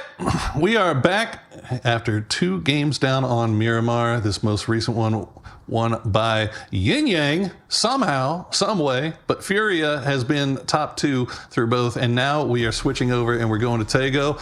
But keep your eyes peeled, chat. Always eyes on the skies for those emergency covers because they are deadly today. Now I'm sitting here trying to figure out eyes peeled. Does that mean that you have to open your eyes? Because peeling your eyes seems like that would suck and not something you would want to do, right? Doesn't seem great. So that, like, your eyes unpeeled would be closed? Is that what that means? Yes, I'm going to say yes. But either Somebody way. message me, let me know, because now it's going to bother me that I don't know the history of this random saying. Let's look up the etymology term. What, you never do that? You never say something and go, why do I even say that? What does that mean? Unsurprisingly, yeah, I do. But I don't know. Peeled eyes or getting crushed by a falling cement triangle. What's up? Both of those things seem terrible. But one of those things we've seen happen, and we've seen it happen twice in the last game. But now that we are getting ready to go over to Tego, they're going to come into play again, aren't they? Start throwing cover on a team that's inside of a could. dip. Just get all the kill. You know, I feel like the last 2 that we saw were both self-inflicted wounds. Unfortunately, I don't think you get the credit if you call in the pickup, or if you call it in and it crushes another player. Do you get the credit for that kill? Well, we have a leaderboard after match number 2. This is actually just the leaderboard from that match. Yin Yang with 11 kills and the 10 placement points for first take the top spot with 21 overall. As we're getting you a leaderboard. It might not be pretty, but you're gonna know exactly where these guys stand. And how does it feel, chat? You always want to call out caster math. Well, now you have to do it. How does it feel? I'm sitting here with my abacus and my I've already got 3 screens here to keep track of. And you got a map over here. We got main over here. We've got it's not a subtle flex at all. It is a full-on flex. I'm letting you guys know I got it like that, chat. You don't got it like that. You don't got 3 screens. Maybe you do. I don't know. I hope you do. The lightning took out one. Yeah, you got struck by lightning. All right. Like I can't really say anything after that. Like, what am I going to do? I mean, I've had my house get hit by a drive-by, and I've had my house get hit by lightning. I am a numbers game, bro. Let me tell you. Not in the same night. Not on the same night. Not on the same night. That would be that would be one hell of a night, wouldn't it? I mean, the lightning strike is enough. Why do these things always happen to you? I don't know. I think that I really pissed off an ex-girlfriend somehow, some way, and cursed me real bad. Somebody. I don't know. Well, Mira and Pure, about the closest that I see right now is Liquid and OP will separate. But up there in the north towards Army Base, looks like Mira will spot out Pure. Pure will spot out Mira, and they'll just go ahead and avoid each other. Although they may get close for a vehicle. No, okay. They're gonna pull away. Should be safe for the time being. But you got to see where that circle is going. A little bit chunky on that northern side, so that might be what we're looking forward to. Here's LFP will just try to find a gun, but he's not gonna find it. He's going to try to find. He knows Senka Pow Pow is over here in the woods somewhere. And Senka Pow Pow. Oh! If he had just accidentally run him over, that would have been. That's how he's Senka Pow Pow. You got a rock. Just hide behind the rock. He's not get on the rock. Just get on the rock, man. There's nothing he can do. He doesn't have a gun. Well, he doesn't know that. Senka Pow Pow. This is if you ever play one of the custom games where it's all just throwables and vehicles. Get on the rocks. Oh no! Now people. Yeah. The squad arrived. Yeah, the rest of the boys went a little bit farther off to the north. So Senka Pow Pow tries his damnedest to do a little do-si-do, ring around the rosy, but he will go down, and that'll be RNG playing with 3 from the Army base. Just bad RNG that time, I guess, right? Is what it is. Pure RNG is what it is. Yeah. Pure RNG that he did not get to the vehicle first. No, that's not RNG. That's parachuting. All right. I'm going to give credit where it's due. But on the same note, they do get Army base, and that means it's trash looting for Mira because over into the west, that's already going to be taken by Fate. So really, that does kind of put Mira on somewhat of a back foot as well. No, it does. It does for sure. Looking out, See, not too much yeah, craziness going on though. Game 2 winners, Yin Yang. I mean, and you got to give it to them. They do managed- deserve it. They had to deal with. They avoid. You know how many triangles from the sky they had to avoid to get? Well, that? on top of that, they had to deal with Furia for how long? And Furia's They been had to deal with. They had to deal man. with like 7 teams. Yeah. Playing from inside that bowl. Everybody playing around on that high side of the crater, just shooting down in there. And they lose one player on the crash from Furia, and that was it. They did a hell of a job holding that on. And it was smartly played. Again, I love the door angle of realizing the vulnerabilities of the compound coming out from Waiku's and just trying to make sure to defend it. That's just so clean in play and knowledge on how to really hold down the territory that really doesn't get a lot of play in competitive. So that's just mostly just map knowledge and just gameplay itself coming in. Yeah, I can see it. Get out of there, Cowboy. Get out of there, Cowboy. Get out of there, Cowboy. He's got a little bit of eyes in the sky protection from Rello, but it looks like he's just going to get out free and clean. So that was, one might say, potentially dangerous. Oh. Cowboy was the early... I hate myself too, chat, honestly. I mean, it's like with some of the team names, they're just there. Like, I made a joke about Karma and like Luck. We were going around Yin Yang. I mean, you just have to. I mean, that's funny that you went that direction, and the only direction I'm thinking of is Yin Yang Twins. Hey, I mean, none of the things that instantly come to mind I can say. I mean, you can. Where are they going to go? Are they going to go to the? Are they going to go to the window? Are they going to go to the wall? I don't know. It's crazy. They can have so many choices. Now play a very close game of listening to how Poro says window every single time. You would have already known that was exactly what he was thinking. Look, he's playing from the window. Or the wall. Team Liquid will see Fury across the bridge into Yangshan in front of them, so they will elect to just keep on going north to that, well, not brand spanking new, but still new enough, Shipyard Bridge. Team Liquid and Rock aren't next to each other? I'm confused. I know. What is they're on opposing sides of the map even. Easy to detect. See a purple team off to the west, that's Rock.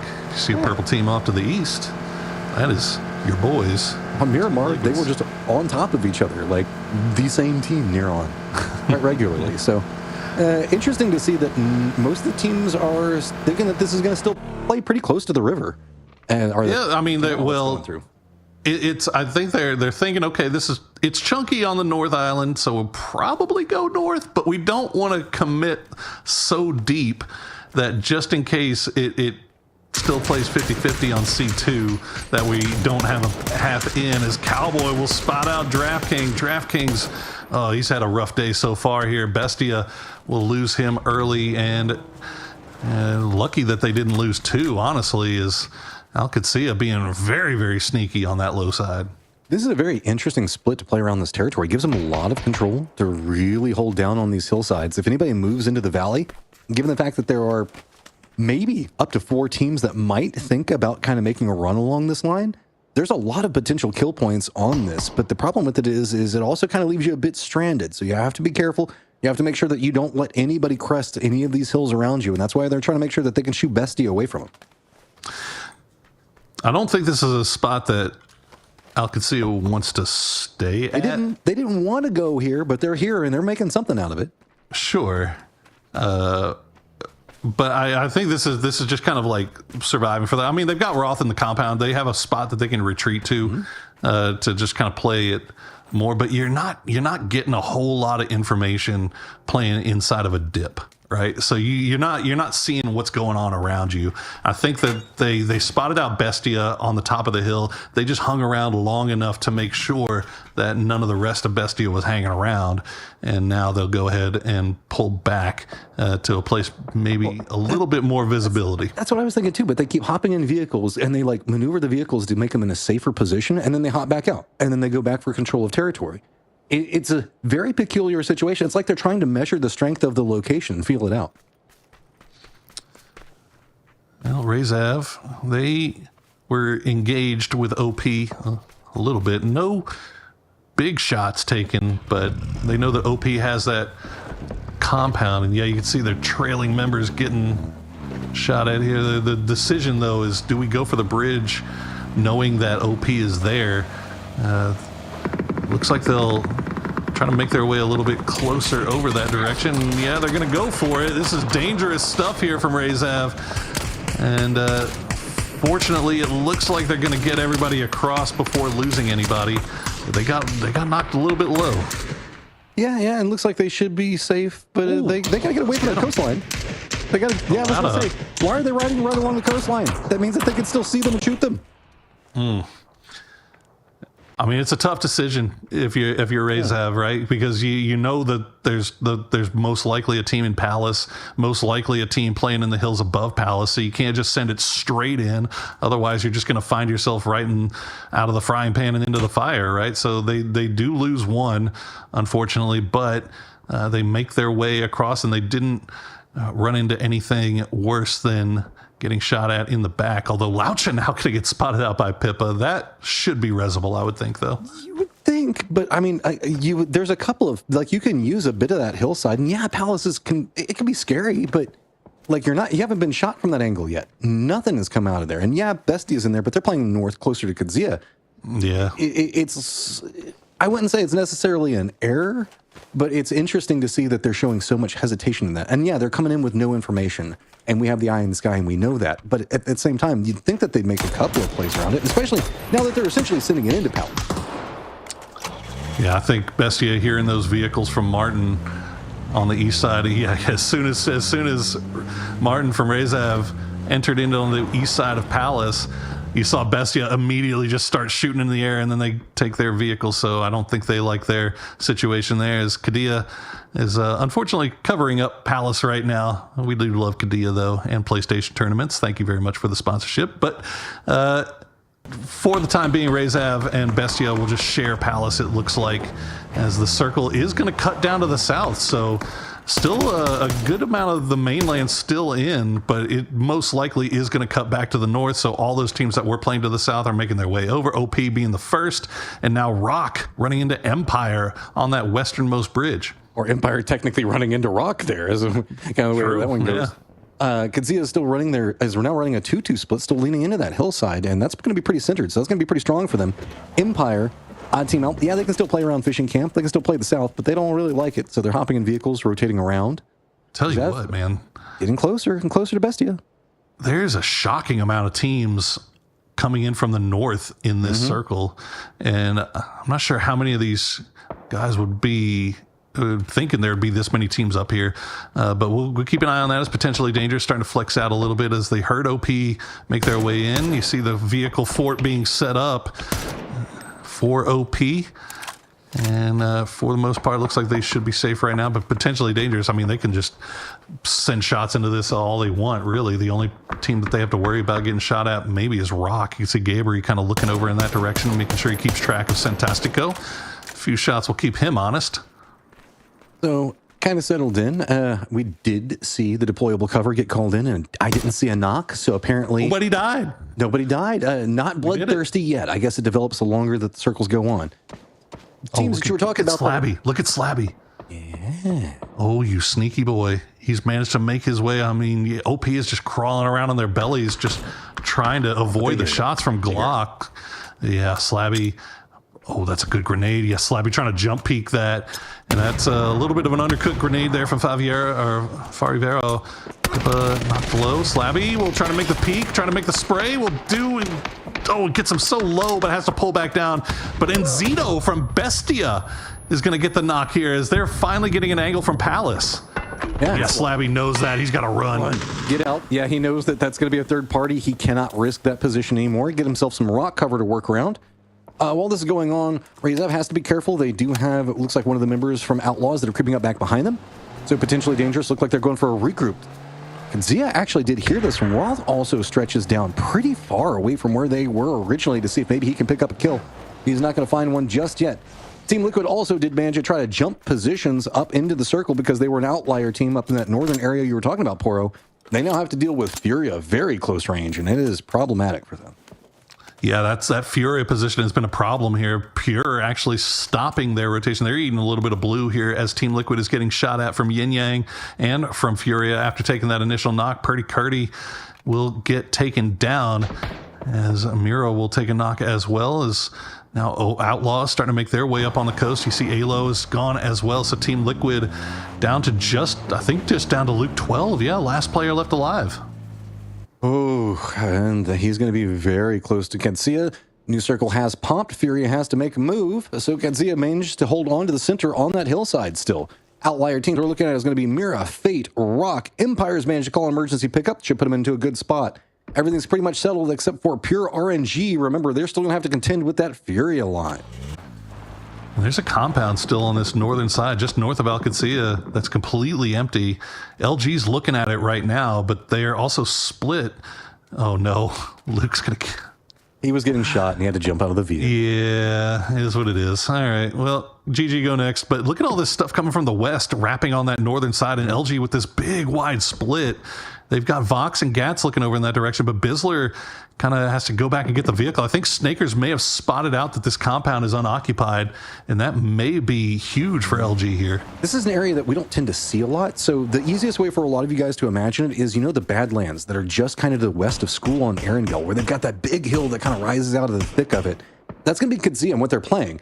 And now you can kind of see what the rest of the teams are trying to deal with at the time, as where we're looking at with Fate, this is going to be right on the edge of the zone, not quite inside of it, but it's going to have to deal with Mira that's going to be making their rotate. This is going to be pretty open, all considered. So a lot of vision, a lot of control, and even Kadzia seeing the emergency pickup coming up should be able to defend it in. And this is going to be really interesting with Paula still being in play, how teams are going to react, because it's so open in the north. I like this, actually. Fate stopped down because they'd already taken... Old school. Or they lost one off of Mira. Or not lost one, but they were shooting at Mira. They were engaged in a fight. I think Toyo maybe was third partying that. Is Gabri will find Zur. And now he's trying to make that push. Needs to do it in such a way that Bestia can't third party. And what better way than to use the cover that has been provided for you by OP, as he is just making his way in. Potentially dangerous, being aggressive here. This is a potential problem for them, but they just run through the gauntlet. Nades are going to be landing down on top of them, and notice Slabby's side flank coming up big. Can we manage to spot out Sills in time? Not going to get it. The res does come out, but can they manage to get away? Potentially dangerous is just hunting this down. No fear, knows exactly where OP is going. Yeah, got to make sure you secure these points. That's the one thing they want to do. We did see Mira try to make a crash onto Toyo, get taken down, two of them taken down by Panzerfaust as potentially dangerous. Still managed to keep everybody alive here. Slavy with 3. It looks like they're going to pull off now that they know that they've got that team cleared away. So number of fights going on here on the west side. Toyo, Rock, Alcacia, and Mira all scrapping all on the same spot. Roth has sent himself all the way over to the west to see if maybe he can supervise or pick up a couple of kills. Everybody is just running for this bit of cover that this hillside is going to be providing, and that just led to an absolute bugbath. Now we're going to see Toyo Imi trying to make the run through. He's all by himself, manages to at least get by one set, and that's going to be Fate. He has a line that he managed to get into a safe position, but right as soon as he crests this next set of hill, LG might be able to spot him, so he has got to be careful with it. Solds is coming out of the blue right now because he stayed at the compound to drop mortars on top of that Mira compound. I don't know if he got anything for it, but Fana now the last player left alive for Mira as Rock down to 3.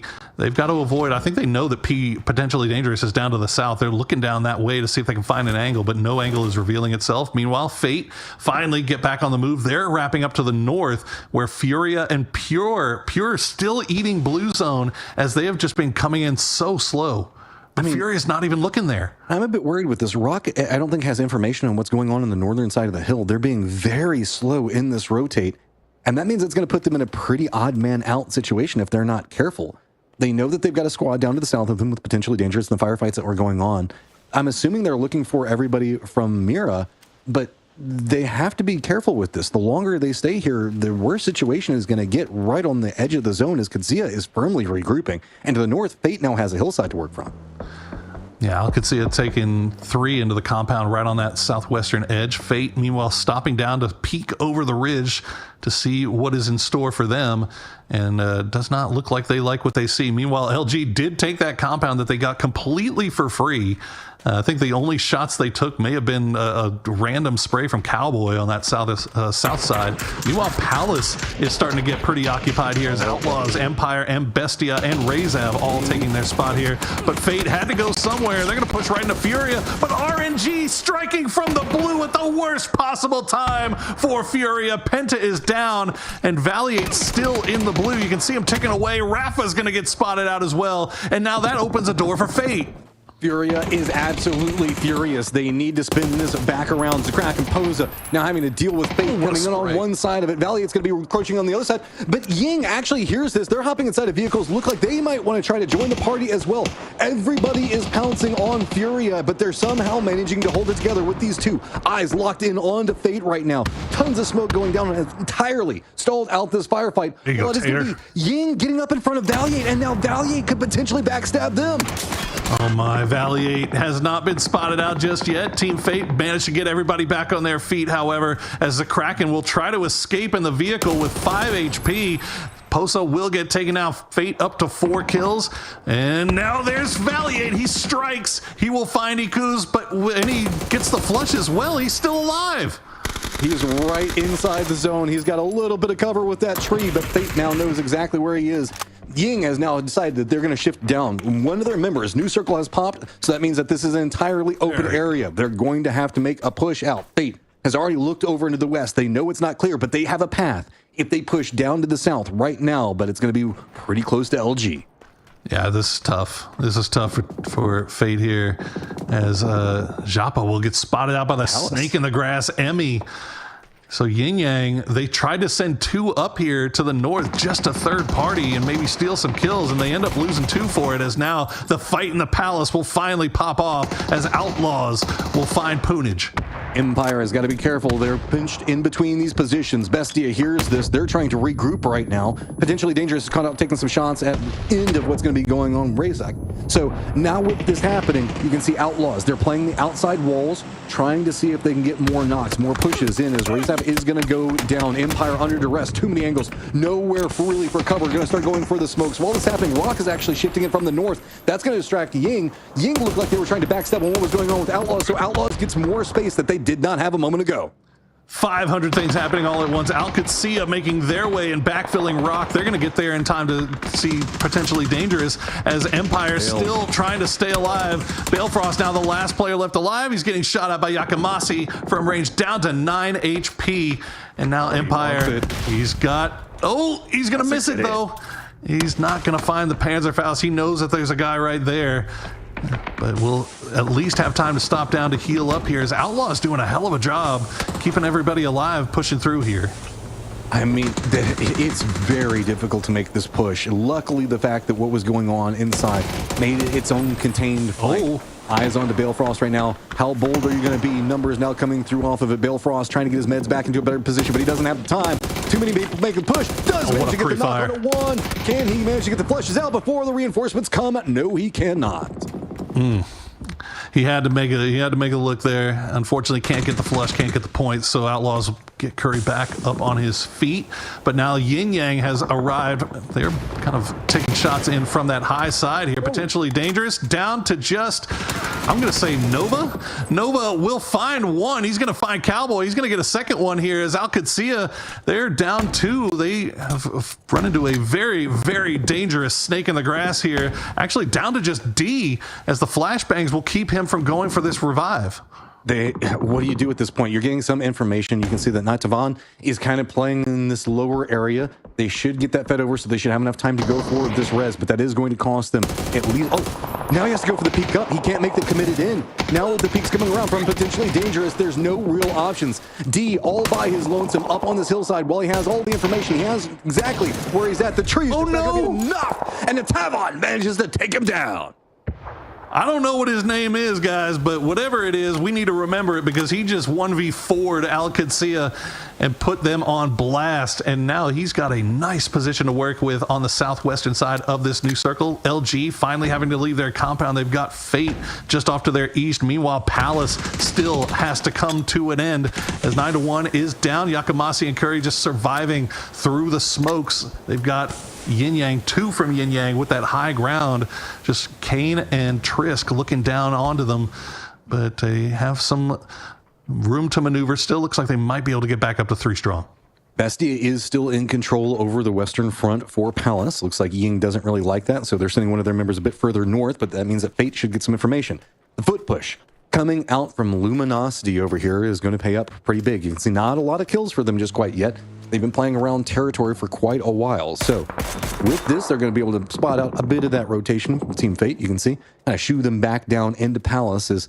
That could be big for Bestia if they can get a lot of these kills, but doesn't mean the fact that they're going to have a lot of threats coming after them. There you go, Tater. Got to hit these shots. Yin Yang.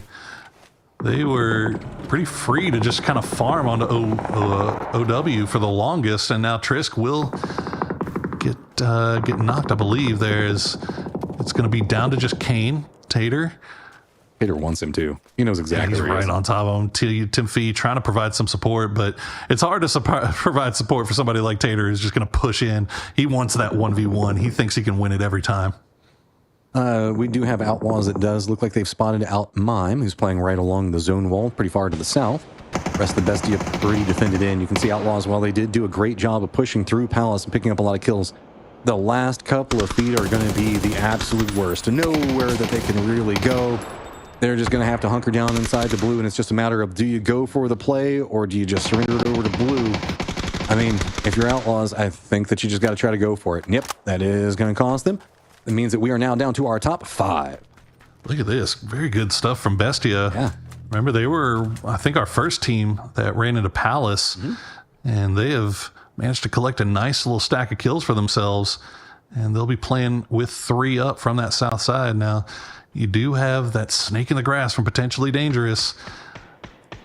Onai Tavon or Novatin. I'm not sure.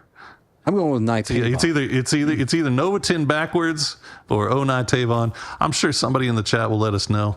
And I'm terribly sorry for not getting it correct right off the bat, but my goodness. It's qualifiers. I need to know it because that is it's one hell of a performance there.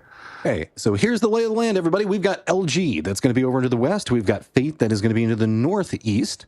Circle is going to go right over into LG's favor. Bestia does manage to get Mime in there, and he's got a ton of presence because you can see all of those crates. He's just going nom, nom, nom, nom, nom on all of them. But Onai Taven is also inside the circle, and we just saw what he can do and how he can brutalize a team. LG has to be careful. They at least have a hillside that they can play for now, but really it's just going to be about Bestia regrouping. And let's not forget about Kane for Ying still alive. Yeah, this is looking pretty nice for LG if they can play it. If they can play it correctly. You got to worry a little bit about Fate, and it looks like that's where all eyes are looking right now. Tim Fee will be forced to pull back down here as LG will continue to spread out, try to get different angles, use that deployable shield. Mime took every single one of those crates. He is he's just hungry over there. It's a hungry boy. He's a growing lad. This is a big fight between Luminosity and Fate lined up against each other. Tim Fee is going to be playing this very aggressive, but it's going to be Gats playing an off angle, tries to stall it down. All of these weakened solos that are going to be coming in, and Bestia, who still doesn't even have all their members in yet, if this big firefight breaks out between the big squads that are sitting at 3 and 4 right now, Bestia could have a big opportunity to play from. All right, there you go. It's all down to just one player left from Fate. It's going to be Flanker, and he's going to go ahead and just pull away, wrap around on that east side. We'll see if he runs into Kane. He's flanking. Solo from Yin Yang. And LG, they're just going to hold on to their spot right now. And yeah, you see Kane on that low side. Oh, he has no idea. There you go, Flanker. We'll get that kill, and that'll be it for Yin Yang, as Fate is up to 6 kills. I mean, respect to Kane, he managed to flip back around, does get about half damage on it, so given the fact he was caught completely unawares, decent showing. Gets a bit better on the spin, and that might have gone a different way. So That is going to be a new problem, though, because Bestia heard that. And guess what? So, Flanker, you have flanked, but now you are getting flanked. Vinny! He manages to try to get something around the side of it. Flanker does get the knock onto Vinny, but it is going to be Mime that takes down Flanker. That does stall out Bestia, though, and that is a big problem. They don't have time to go for the res, so that means that LG sitting at 4 is going to be real strong in this late game. Yeah, that is, I mean, that's huge. That's huge that Vinny gets knocked there. Like, they should be able to get him back on his feet. Looks like they will, but they, as a result, I mean, LG's just going to take over the entire zone. Mime has spotted out the last solo, though, in Nova or Tavon, whichever you prefer. Will stay alive playing against that rock, but he's not inside zone currently. But you can see just how much real estate LG has control over right now. Yeah, and really potentially dangerous as last player. Not a lot of good passes to go through. Mime already knows where he's at. Luminosity just really making sure that they keep control over this high ground, but a lot of them are leaning into the west. That's opened Bestia to kind of regroup a bit more into the east. So with this focus on LG, you can see that the hillside is starting to be surrendered just a bit, and Bestia is trying to get some work out of it. He drops the deployable cover just to try to find a spot to play inside this next zone as the circle is coming in. But you can see, I mean, it's all LG eyes over in that direction. Mime also looking over in that direction. So pretty much both of these teams not really paying attention to each other. They want to just get rid of this last snake in the grass. Although Bizzler now, they're starting to creep over and see if they can take Bestia by surprise, and they just might. They've got the angle. Shots coming through from Gats. Bizzler will find Mime to open things up. Nades coming out. Vinny looks like he's trying to land it on top of Luminosity. That's going to force them to step away just a bit. Vinny in an odd spot right now, trying to see if maybe he can get some survival time for his teammates to get the reses up. Smoke's now going to start coming out. And Tavon looks like he's going to use this opportunity to get inside the circle as well. Vox shifted away from the angle and defending against the last member for potentially dangerous. And now he's trying to lock in onto Vinny's position. And LG, while they have a lot of control, it doesn't really feel like it right now. They're still having to dance around the top, and they cannot take out these solos, really. And Vinny and Tavon that are causing them so much trouble. And Zito managing to get Mime back on his feet. So Bestia back up to 3 strong, but they do have their backs up against the wall as Vox returns over. We'll spot out Tavon, takes the shots, but won't be able to get the knock. And so this guy is just a thorn in the side here for LG. As Mime's starting to creep over in that direction as well. Vinny going to hop in the vehicle, rejoin the rest of his squad. They'll just play from the south side. Potentially Dangerous's last member has opened up so much more space for Bestie to play from. LG, if they could have finished him out faster, would have had so he gets a knockdown.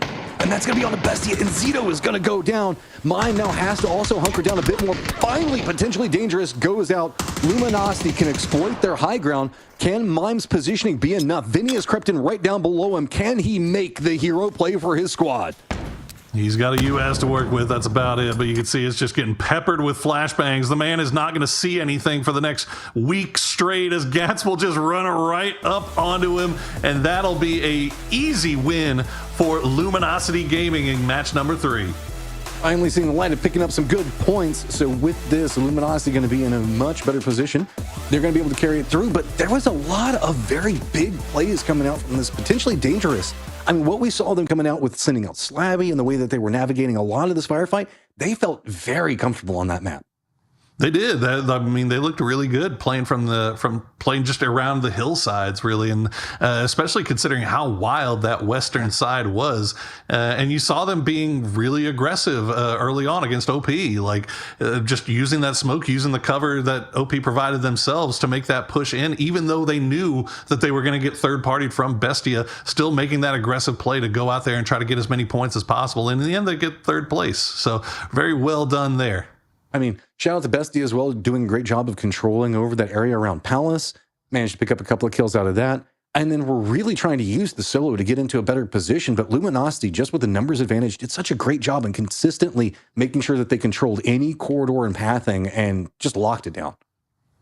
And just also avoided all that craziness on that northern side when all the teams from the north are trying to make their way in here, as we get to see what the leaderboard looks like after 2 games. Furia was in first place with 30 points. Yin Yang right behind them with 22 after that big win in match number 2. OP, Toyo, Team Fate, Alcacia, Team Mira, and Empire Gaming rounding out the top 8. But we have one more finished game to add to that leaderboard and 3 more games left to play here today, guys. So we will take a quick break, and when we come back, we will be taking you over to Rondo.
No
1, go.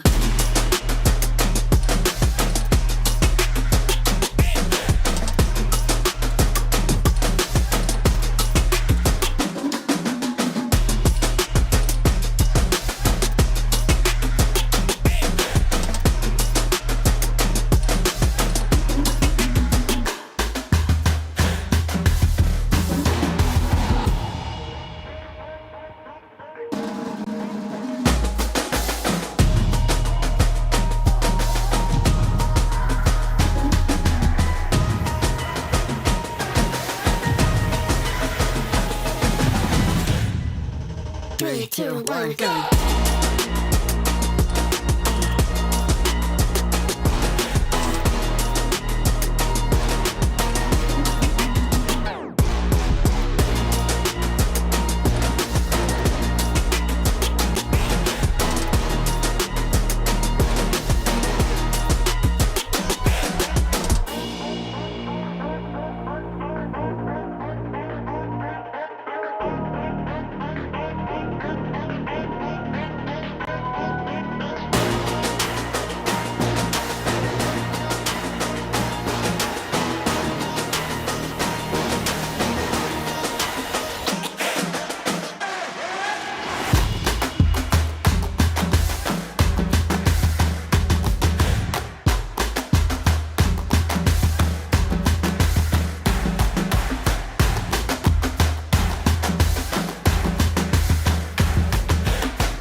Three, two, one, go.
Welcome back, chat. We've got 3 games down. We've got 3 games left to play.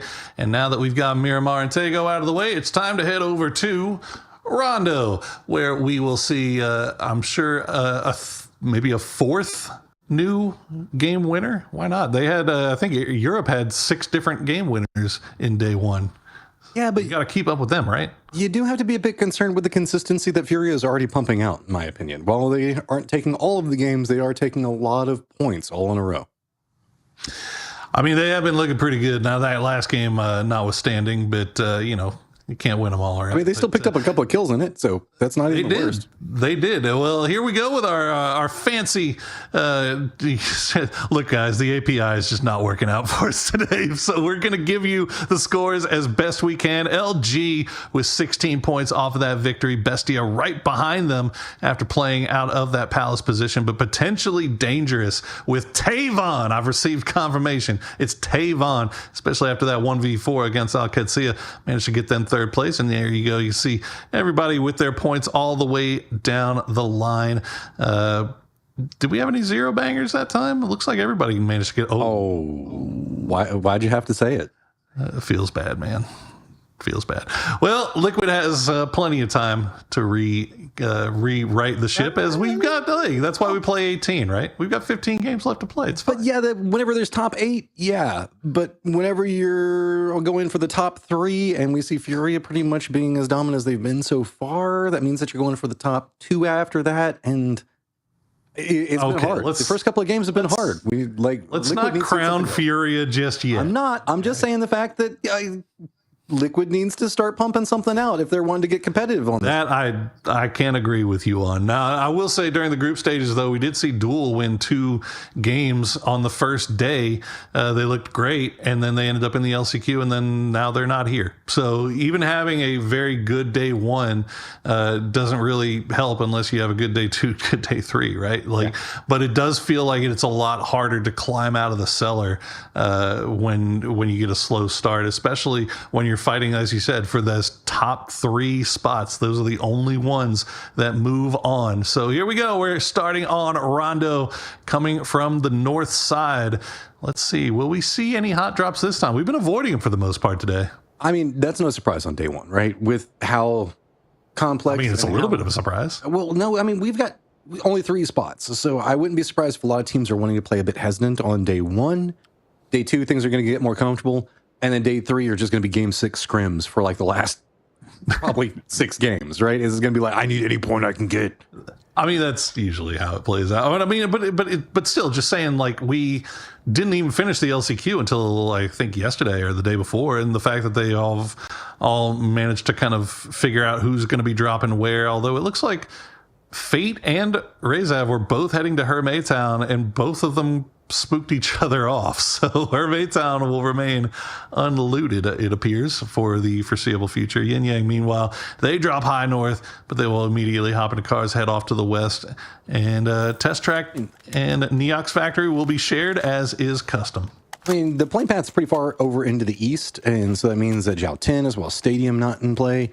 A lot of, I guess, staples for drops going to be a lot harder to get to, so teams doing some secondary drops is, ooh, that's a spicy circle. Jadina City and most of that channel coming in. I don't ask for anything. I take what I'm given, and I'm grateful. But if I can ask for one thing, can I get a Jadina City ending, please? I've never seen it, not even in the games that I play. I've never got. I loot there. I'll go out of my way to go and loot Jadina City just to remind myself of what it looks like.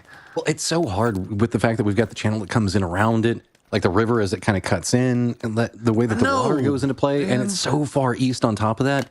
I want to put one of the coolest cities in a place where the circle is going to pull away from it almost every time. I hate it so much. Well, that's what's weird about this, though, as we do have water that's cutting through most of the circle leading into the west, actually, since this is so far of an eastern lake.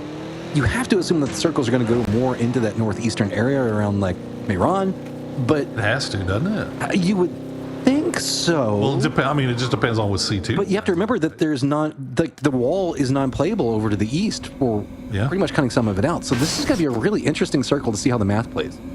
Yeah, I'm very curious to see what these IGLs decide to do here, because that is there's a lot of question marks. You got to feel like it's going to pull away from.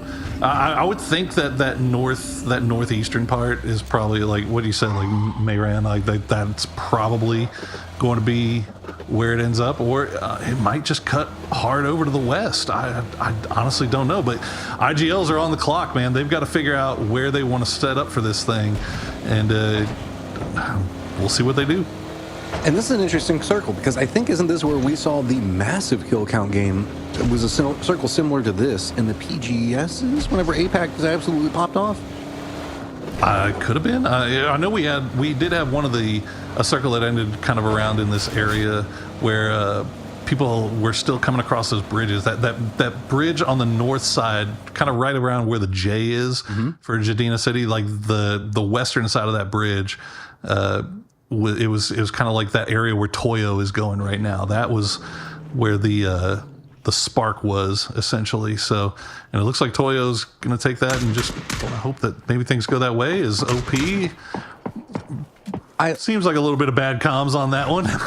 Well, I mean, I do like the fact that we see OP making early rotate. Bestie was also trying to regroup pretty early in this one.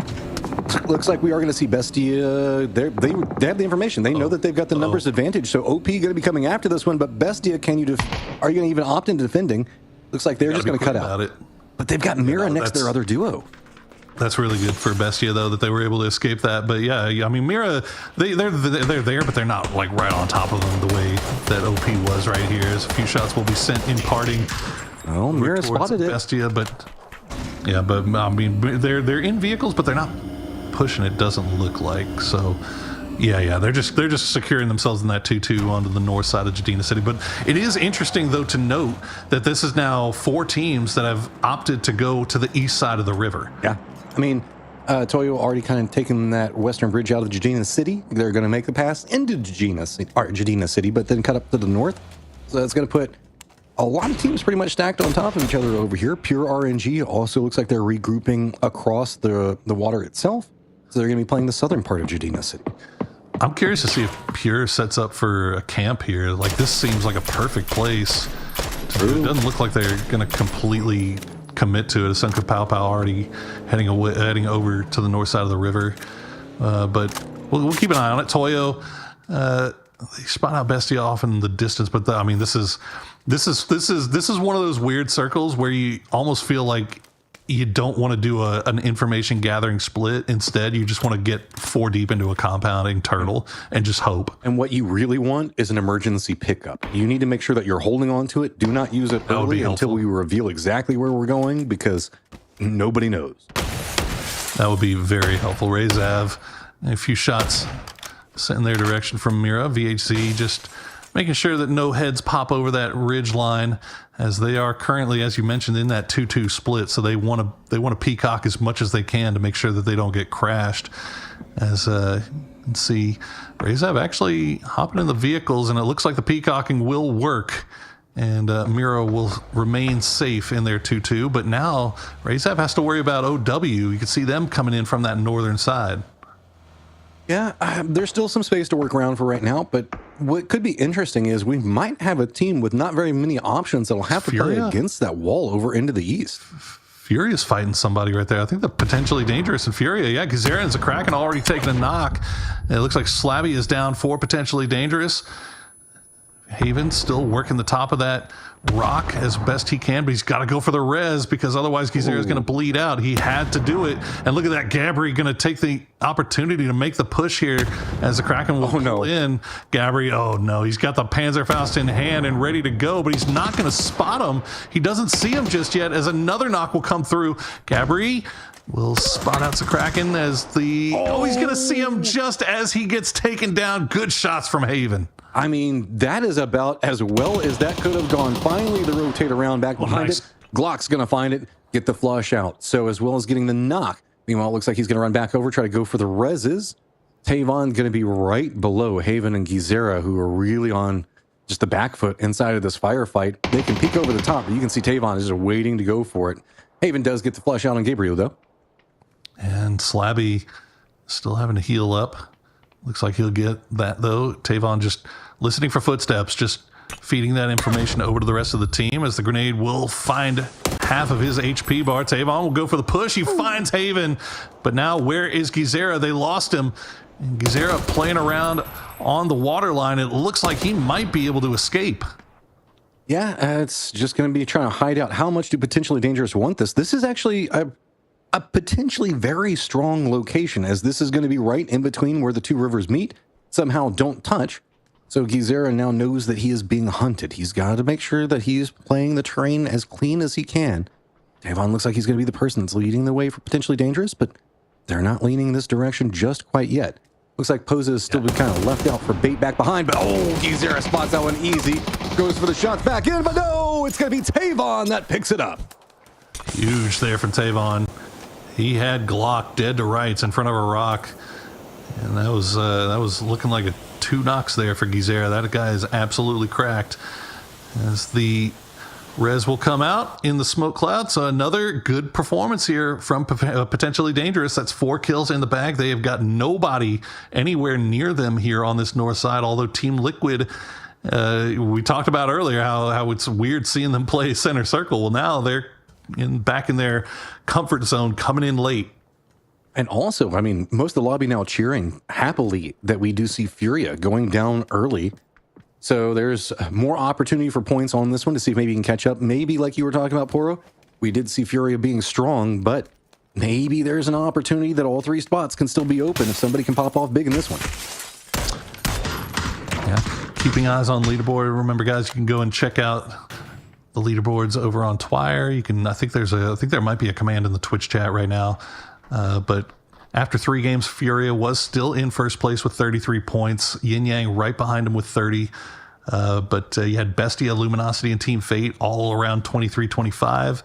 And then just from 6 all the way down to 13, separated by 5 points. So it's still very, very close. By no means is any team really coming in here and just grabbing this thing and running away with it to start off with, especially when you consider that Fury is down. Ying is making a rotate, and they're going to be running right into the Outlaws. They've got to be careful. They are going to be regrouping on the right side of the hillside. A couple of shots are going to shoot them into the correct direction to go back near the road. Looks like they're going to be playing up against that zone wall like I was talking about. Not too many more options they can work for. But with this hillside now being forced away from them, Empire is closing in on the road to the south, so that might find it gate-kept, as the new circle, whenever it popped, Poro, just kept the water all right in the middle.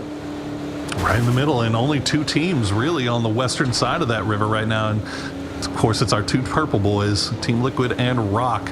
Rock with a big wide split on the southern side of the river. We'll see how far Team Liquid decides to go. Yin Yang did find a little bit of a gap here. They avoided OW, and they look like they might have even avoided Empire, as they've sent Poonage way off to the north. Balefrost up there with them.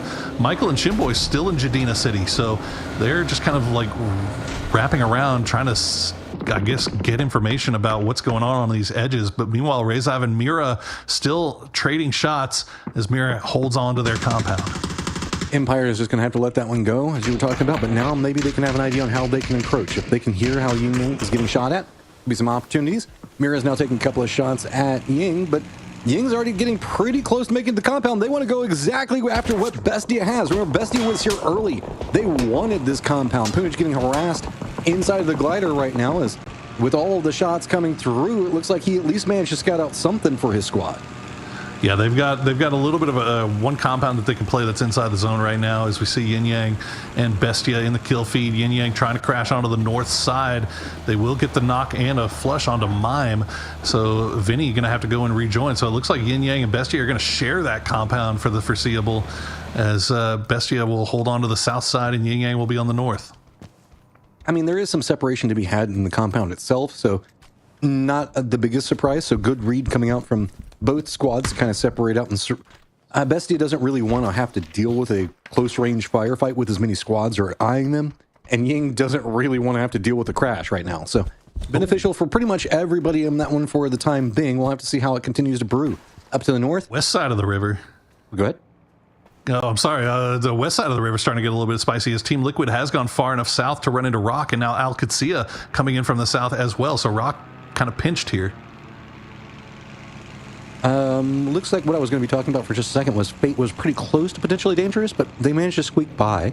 Outlaws are going to be creeping in back behind them, but everything's kind of cemented in. Empire's the only one that's playing over here to the east, but they got a couple of teams that do have eyes on them. Yeah, that's going to be shots from Pure, playing just north of Jadina City. But Empire definitely taking their time with it. As Fate, they have taken a knock onto Flanker, but they had gotten the re-knock onto Outlaw's Gump, and they get the flush as well. Actually, the flush gets stolen away by Tavon, so potentially Dangerous still causing problems, even though they are down one player. They've just got the nice little ridge line, I guess, on the mountaintop on the north side that they are just spraying down into Fate. They want it, man. They know that you can tell them this is playing with heart right now. Potentially dangerous. Oh my goodness. Anything that they can get, and with the new circle pop, you take it. Get us breakdown on this one. Let's get another 50-50 circle. Yeah. The river's still running right through the middle. Liquid is about as dead center as you can get, and they're playing 2 on both sides. So Rock, meanwhile, covering on the south side. I think they managed to gatekeep Alcacia. It looks like Rello is going to be making his way in. I'm not sure how many of Alcacia are even up right now, but they'll come out of the blue. Meanwhile, an E-pickup has been thrown up by Rezav or Mira. I'm not sure which one, but Rezav is crashing onto the Mira compound. Team Fate, meanwhile, starting to make their way in as they get shot in the back by Outlaws and potentially Dangerous. Oh, it's just going to be messy, as it is just everybody making the mad dash in. You're going to see a Fate right up on top of this Outlaws. The team back behind everything right now. Mira got out. Running everything in front of this. So as we do see everything start to collapse over here into the northeast, there are just so few options. Crashes coming in. Fate's just got to make the committed in, but potentially Dangerous have been on an absolute tear. High ground even going into their favor. Shots going to be starting coming out, but it's getting Tavon yet again. It takes down Mio. And a good spray from the low side as Flanker will, Slabby though. Slabby's got angles. You can see him. And there you go. Fate will get taken down eventually. Mira took an E-pickup and managed to find a compound that had nobody in it that's inside the zone, and they didn't lose anybody. I don't know how they did it, but what a performance so far by PD. 8 kills now as they continue to fight their way in, playing that edge. And they know exactly where Outlaws is. They know exactly where everybody is in front of them. Well, it looks like Team Liquid also stops their max strategy of playing both sides, so that way they can always come out on top. They've made a commitment into the east, so that's going to be the side that they're playing for. And now Rock's going to get the entirety of the west to work from. Empire also went all the way down to Jadina City, and looks like they could just be eyeing a very weird rotate back up in the north. But man, it's going to be QAD ahead of them, Toyo ahead of them. And we still have Razov as well as Outlaws all still need to get in the circle, and they're just nowhere to go. Yeah, just nothing looking good here as Rezav is getting sprayed down by OP, by Bestia, by Outlaws, by Yin Yang. All those teams right on top of each other on that eastern side. You can see what they're having to deal with here. Laucha does manage to get through, as so is Baleda. Fisher, though, has taken the knock, and Bestia, you got to imagine they want to push this, but they can't because of OP. And now Baleda, the last one left alive, will try to go for that res, but that's going to be dicey, to say the least. And now Outlaws getting pushed out by Yin Yang. I mean, just so few ways to handle it. Yin Yang holding their ground well for the time being. Bestia wants to make those moves that you're talking about, but there's just too many threats around them. Everybody is just kind of gatekeeping out each other in the middle of the circle right now, because there's nowhere to go. Well, I say the middle of the circle, it's the east of the circle, but it's kind of the middle of the land because there's so little land that's inside of it. Empire making their push down to the south, but with a new circle pop, it finally commits to most of the land, and this is nowhere near the circle. No, it is not. Michael, now the last player left alive for Empire, hiding out in the smoke, trying to go for the res. And you can just hear, yeah, that's a perfectly placed grenade. That's the easiest grenade they'll ever throw. Toyo will take control now, and Alcacia, they are in trouble as well. Cowboy somehow survives the explosion from that grenade as Roth has made his way over to the cliffside, but they've got a long way to go to make their way in. And they're even being harassed by Rock. I mean, they've got to go, and they know it, but there are so few options. Toyo cutting the path in for themselves up into the north, already getting harassed, and looks like they're just trying to see if maybe they can cut off or gatekeep out anything that Katsia is trying to do. Most of the circle into the north has kind of settled down now. Potentially dangerous. Do manage to get pretty close to Younggu, and we still have Ying that has to move because their compound is just on the cusp of the circle, so they are going to have to make some type of push. Bestia, meanwhile, has got a mortar in play as well, as we see everybody what the circle looks like. Rock, they've got a big decision to make here. I'm not sure how they're going to do this. I don't think there is even a way that they could do this unless they can catch Liquid slipping. That's about the only hope that they have. Alcacia back up to 3 strong. Still knows that Toyo has taken the spot in front of them, but they just don't have the angles. But big shots from Cowboy could open things up here just a little bit. I mean, Toyo's not even in the circle yet, so Conceal looks like they're just going to go ahead and say, fine, we'll play the east, we'll hop in the vehicles, and we'll try to lean a bit more into the Mira side of this, but they're doing a good job for surviving now. Any damage, though, could just be cumulative. They have to deal with Mira now in front of them. QAD just inside the vehicles, has to do a stop-off. Vehicle's going to explode for 1. Caught out. Roth is going to go down, but QAD continues their push. Now Team Liquid has spotted them out, and it is just all come apart. There's just nowhere to go. As a tough spot there for Alcacia, as they will feed quite a few teams in the lobby there. As Rock's still trying to find a way in here, but Team Liquid just not giving them anything. RBN has to stop down to heal. The rest of the boys in the vehicles trying to make a send here, as RBN trying to use that moment of confusion to see if he can maybe get a knock. He's going to at least take the tires, as he is pretty much, you got to imagine, left for dead. But Solds and Santastico actually make it across. Yeah, there's a little bit of a land bridge over there, and they managed to cross right into the area to get right on top of Team Liquid. Just cut a path through, as now it's going to be a crate that lands and rolls down next. Hey, hey, Alo, turn around and get you a present. Or get your death. One of the two. Got to be careful. Stop down to heal. Well, they know exactly where these boys from Rock are right now, and they can avoid the line of sight of RBN for the time being, as Luke has gotten Santastico very low, and Glock is going to be the one that gets them from behind, as potentially dangerous. Still playing that edge from the north are finding so much success right now. Ain't no potential to it, man. They are just absolutely dangerous. They have been putting in a ton of work over there. Rock, what can you even do? Right on the zone wall, we've got Team Liquid, but so close, so long, finally crossing over, but so few options. Team Liquid has to be careful. They want to make sure that nobody's coming up back behind them. They hear Toyo taking the shots at Rock as well, but potentially dangerous is moving very aggressively into Rock's line. RBN jumps out and essentially is going to get Luke 12 that gets the knock onto him and delivered to potentially dangerous. Oh, they want to get that point, though, if they can. That is a point that they desperately need, and Sparking will be the one to finish it off. Toyo starting to make their way up here behind Team Liquid as well, so Team Liquid in a little bit of a tough position, getting sandwiched, but Tavon going to get spotted out by Bizzler and Flush. Slabby now down as well, so potentially dangerous, down to just Glock. Team Liquid sitting at 4, starting to make a path into the circle, but Toyo 10 kills with the distraction down to the south might be a problem for them to deal with, but yeah, potentially dangerous. Ton of kills, and Glock sitting on 7 of them, bro. Well done. 500 damage for the boy as well. He's got a vehicle that he can still play with here, as Yin Yang tried to make a push into Bestia's territory, and they were not having it. They will take care of that full squad, so that's 4 picked up for Bestia, although they are still in trouble. You can see them getting sprayed from Mira off to the east.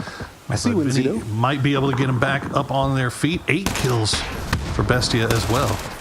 Sparking trying to stack up some kills of his own. Oh, the car blows up right in front of him, though. Has to be careful. It's LG that is taking those shots. And remember, Toyo is just on the opposing hill. It's going to be on to Luke to try to stop that one off. They do have a bit of this ridge that they can play that's going to be inside of the circle, but they do not want to deal with it until Toyo is down and out. Instead, looks like it's going to be a regroup. And I got to give a shout out to Bestia again. They have been fighting since the start of this thing. They sure have. This is very similar to last game where they were fighting their way out of Palace. They have just been beaten down from all sides, but still managed to keep 3 up. Liquid, meanwhile, they have this ridge line that they can work with. They have to get rid of Toyo here before they make any other moves, as this is a beautiful spot for them to play with this high hill. This is looking like a great late game if they can get rid of Toyo and if they can keep all 4 alive while doing it. Toyo's doing a good job. They're slowing down the pace. Every single time that they can slow down the pace and force Team Liquid to really deal with them means the fact that they can get a little bit more time to try to hold off on the angle, see if maybe a couple more teams can go down, or maybe if somebody gets a knock onto Team Liquid or decides to harass in. Unfortunately, the lay of the land is not going into Toyo's favor right now. They just kind of have to wait as new circle's going to pop, and all of this area is going to be abandoned, as now Team Liquid is firmly committed. And well, I was going to say that. looks like they were committed, and then they decided, nope, they're back to being committed. It's gross. Yeah, they have to make this push. There's no other choice. They can't play to the north. LG is up there, so just using this opportunity, using all the utility they can. We'll take the spray. We'll find one. They'll find two. Capitan, not going down easy. Playing around. There you go. The Pico will keep him alive for a little bit, but in the end, he will go down. And now Mira has started taking shots over in this direction as well, so Liquid has to get... They got to get back on their horse really quickly. I mean, this was kind of lucky. With Team Liquid running down, Mira actually had vision on that dip. It was starting to do some damage to him, but then it was going to be Bestia that took the shots into Mira to stop them off. New circle pops. A big knock on Mira. Only Bestia inside the circle for right now. Everybody else just touching it, not quite inside just yet. Yeah, Mira took a knock there from Bestia, and that actually slowed them down. They couldn't just free farm shots onto Team Liquid, so that gave Liquid a little bit of an opportunity to find a foothold in this next zone, as VHC will be spotted out by Bestia. That'll be a 9th kill now picked up for them. Bestia doing so much with so little here in such a tough part of this zone, just having these small ridges that they could play around, but fakes in, and Mira now, they've arrived and they've got angles. Okay, Bastia, you've been holding out for so long. What are you sitting on for these stages? How much ammo do you have? You can see not a lot of defensive shots coming out from Bestia right now, but OP also trying to cross in from the north. Has to do with LG. Hunkering down might be a good option. Mira still dancing around looking at Team Liquid, but Team Liquid has managed to get into the circle. Mira right on the edge of it, really inside the circle as well. As long as they take a couple of steps in, just trying to play zone wall as long as they can. LG been having themselves a hell of a run here in the middle maps as well. 4 alive, playing from that north side. Not sure how many kills they're sitting on this time, but they've got a lot of room to work around, and they've got OP pinned up against the wall right now, as nobody else really looking over in that direction. I don't think Bestia has angles. Team Liquid or Mira doesn't have angles on LG either, so they are free to just kind of look over in that direction and keep OP pinned down. Well, the way that this is kind of set up with all these little dips is... These dips, yeah. You can get some vision on it, but every peak is a potential to be harassed on. And remember that Mira has that high ground. It's just the fact that Mira is very focused on looking at OP as well as Bestie right now. LG is using that opportunity to jump from these little pond-to-pond style situations. So LG have themselves all contained inside of one dip for now, but that's a pretty small dip. I would be afraid if a nade were capable of getting closer. It's very scary. Yeah, no, that's very scary. I mean, it's scary for LG. It's scary for OP as well. I mean, you feel like you're just a couple of grenades away from getting taken down. They're going to hold on to their utility for the time being. And looks like they'll get a little bit of luck with that circle, but Bestia still just gets to hide out in their pond of death, doom, and destruction. Liquid have already found a way, foothold inside this new zone as well. Now, I gotta have eyes on Mira. Where are they going to go? What are they going to do? LG also has to move. Looks like they're spotting out that hillside just underneath Team Liquid. I mean, Bestia is lucky that bullet casings despawn in this game. Otherwise, they'd be buried in them for as long as they've had to be down in Seriously. So, looks like Liquid is going to be able to regroup. They are inside the circle. That makes it Mira and LG, odd teams out, and LG still has to leapfrog into another position, but not going to have any options except for kind of bulldozing into the face of OP or stepping out into the high ground open area of the circle.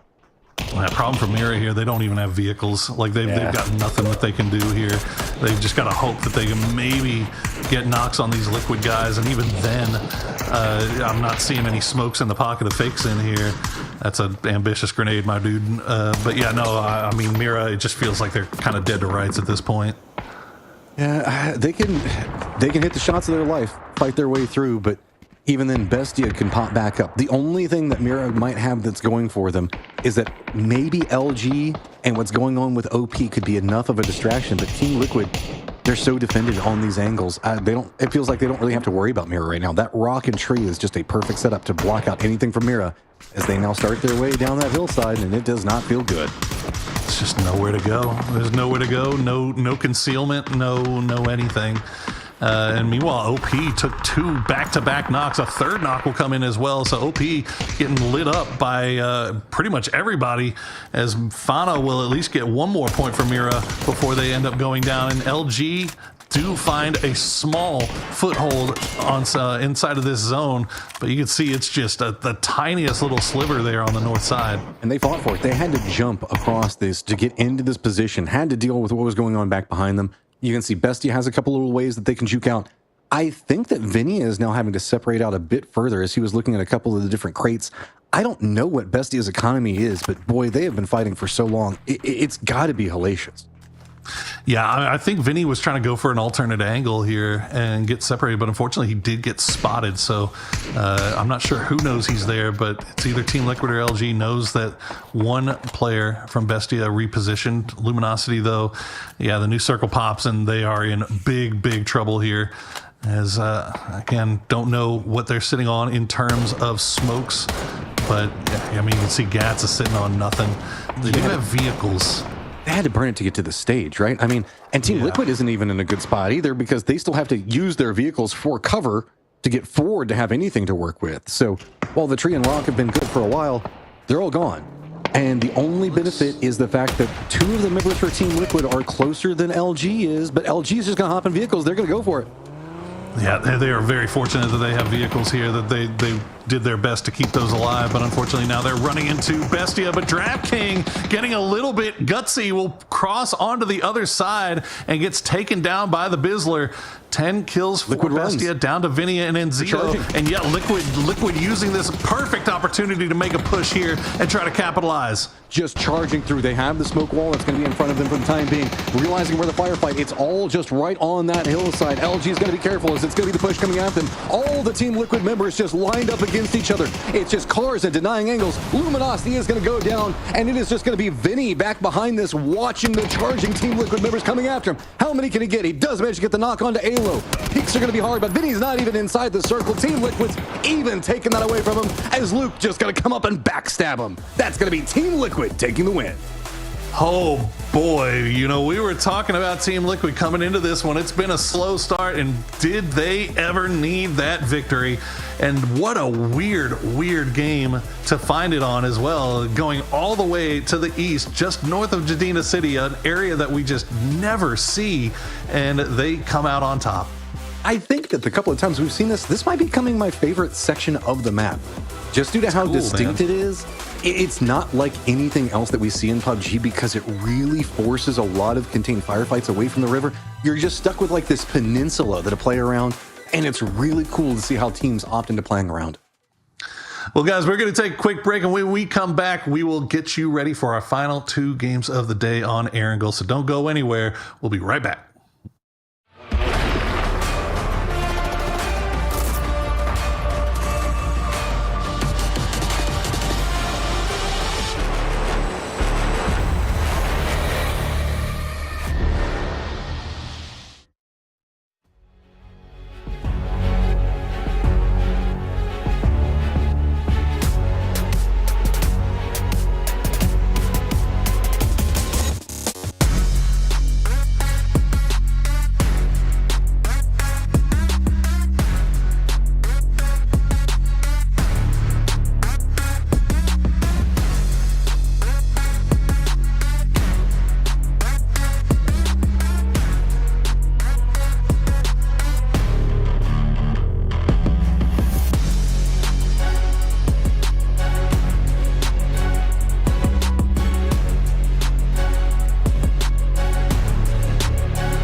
chase you. If you scream, I'll whisper. La-di-da-di-da-da-da. This is all you ever wanted. Take it all, you deserve it. This is how we're gonna end it. La-di-da-di-da-da-da. Take it all, you deserve it. Take it all, you deserve it.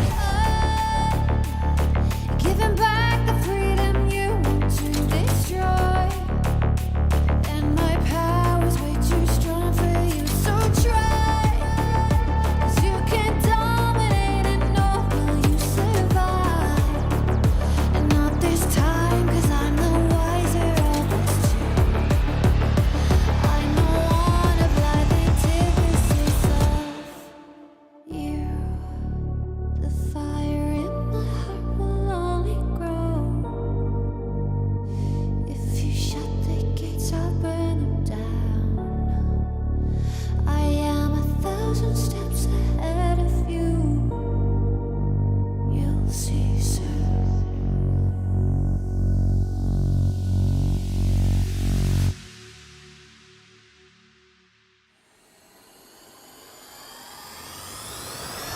If you shoot, I'll take it.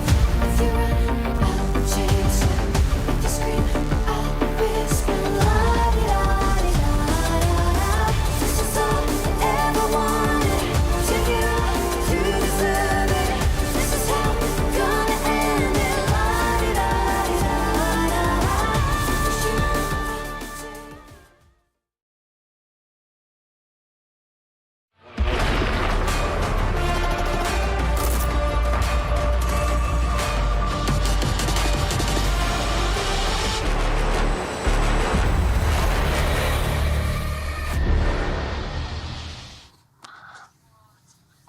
Hello, everybody. We are back again, and we have 4 games in the bag, 2 more left to play, and Team Liquid fans rejoice. After getting 7 points in the first 3, they finally take a big win in game number 4 in what was a weird circle that we just don't get to see very often, Matcham. I know, I'm torn. Do I want to talk about Team Liquid and them finally getting points, or do I want to talk about a crazy circle? I mean, 20 points?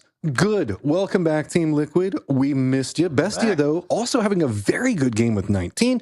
Very high kill counts, as you can see coming up from our squads. It's going to be Team Liquid with 10, 13 for kills for Bestia, Luminosity at 7, Potentially Danger at 10, because Potentially Danger's, man, they want it. They're hungry. I love it. Yeah, I mean, as much credit as I want to give to Potentially Dangerous for doing what they're doing and just kind of like playing that edge style. They found a lot of success with it this time. They found some success with it, a little bit of success in that second game.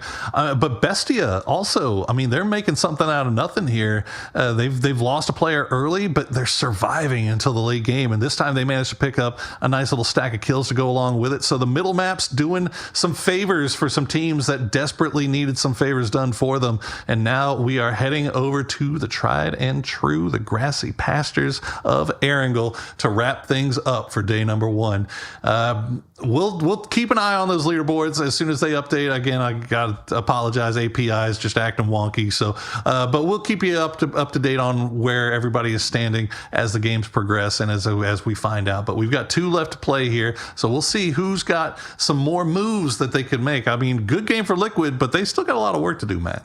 Yeah, and I mean, the whole time I was watching that last game, it just felt like Tropic Thunder moment where like it was just the Bestia just survived the whole way. Like they were getting crashed at the start, firefighting. I mean, just a solid performance for them. And while I haven't walked away with like just an insane series of games, you can see how hard a couple of these teams, most notably, I can say it feels like Bestia and Potentially Dangerous, are really trying to put in whatever they can to get the points. They know that this is going to be close for them, and they're fighting early for it. Yeah, man, they're earning every single point that they get, and so you got to give them credit for that. Meanwhile, Furia, on the other hand, started off really hot on Miramar and then just kind of fell off in the middle maps. Hopefully, we could see them kind of rally in these final 2, pick things back up again, because that lead that they had has gone away.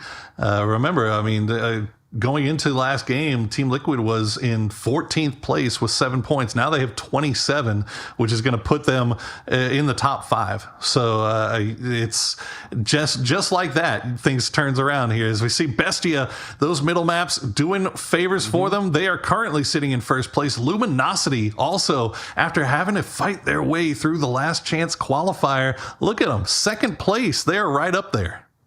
Yeah, and it is compacted. I mean, Bestia chilling up at the top right now, and then it's getting a bit more kind of a struggle as we look down this one. Yin Yang doing a good job off of that big victory that they've got at 31 points, but then it gets a lot crazier. You can see the Team Liquid 27, OP 25, Potentially Dangerous 24, Team Fate 23, Mira 22, tied with that Toyo 22, and then finally we get a little bit of a breakaway of 3 points to Kazuya.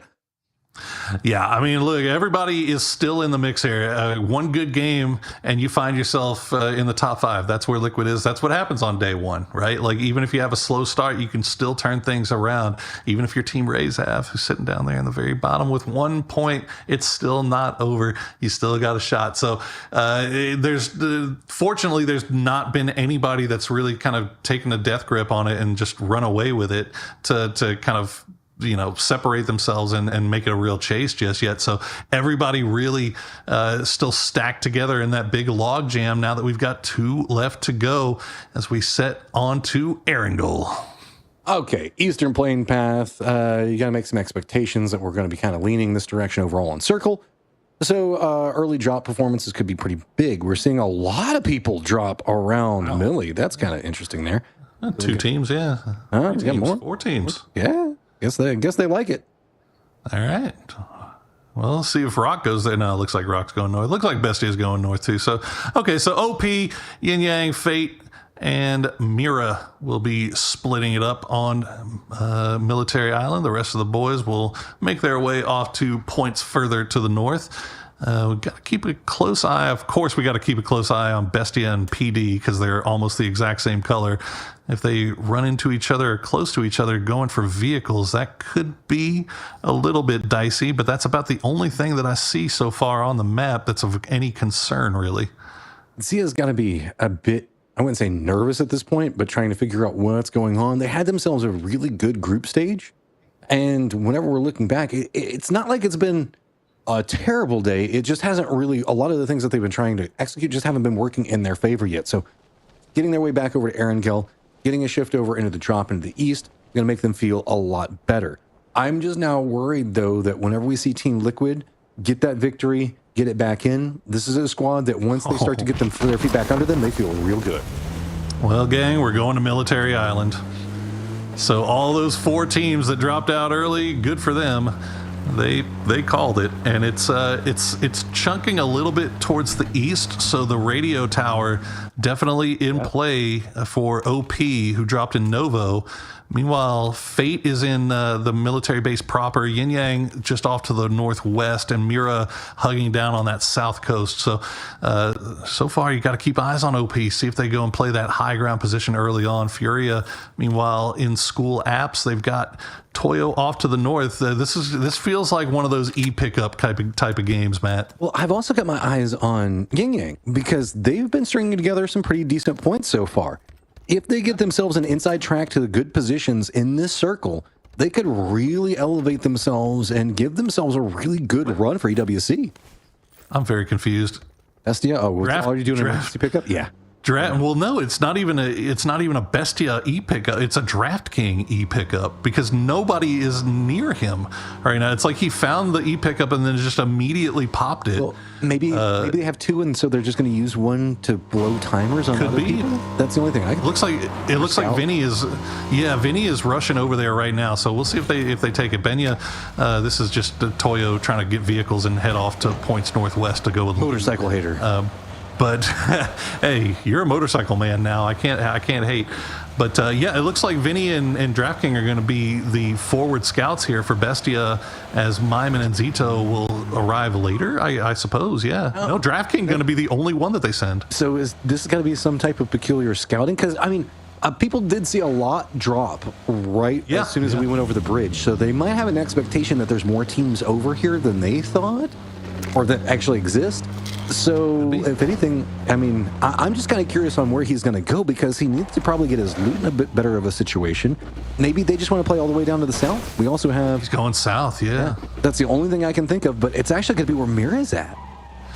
Yeah, Mira's in a clown car rotation. DraftKings will pop his chute, and it looks like he'll avoid them for the time being. Yin Yang making moves into the military base itself as it looks dangerous. They're actually going to crash right in as Timfy will get the spray down but doesn't get the knock. Oh, that's going to be big. They've got to make up for it in this. They need to neutralize some of these numbers before they manage to make landfall and do not get it. So now Yin Yang jumped, and this is a very interesting section to fight. One of my favorite firefights that you can actually get in Erangel as once you start trying to push down these hallways, it just gets spicy. It is very dangerous. This is usually, you don't see something like this unless it's a hot drop type situation, but this is a little bit removed from that as we have an E-pickup in the air as well coming in this direction from Riyadh, coming from Lippo. So that is the next one that will be arriving. Meanwhile, DraftKings has set up just in the crates to the south here, so won't have a vision on it. Timfy will get spotted out by Trisk, though, and that'll be the first knock. Oh, that's opening up more. You can see the fact that Yin Yang feel like they've got the momentum in the firefight, but just because you have the momentum doesn't mean it feels good. Trisk going to get instantly punished. Flanker's going to be the one that finds him right down that hallway. IQ's so close. He can hear the pitter-patter of all the feet, but every peek feels like it could just be an instant knock.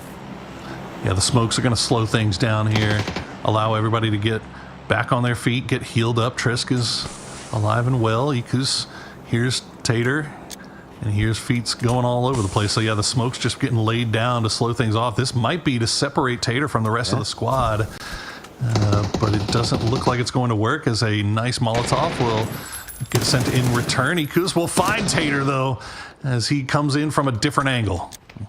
Okay, now what do? You've got the numbers, but you still don't have a lot of vision. Nade's going to be big in that corridor.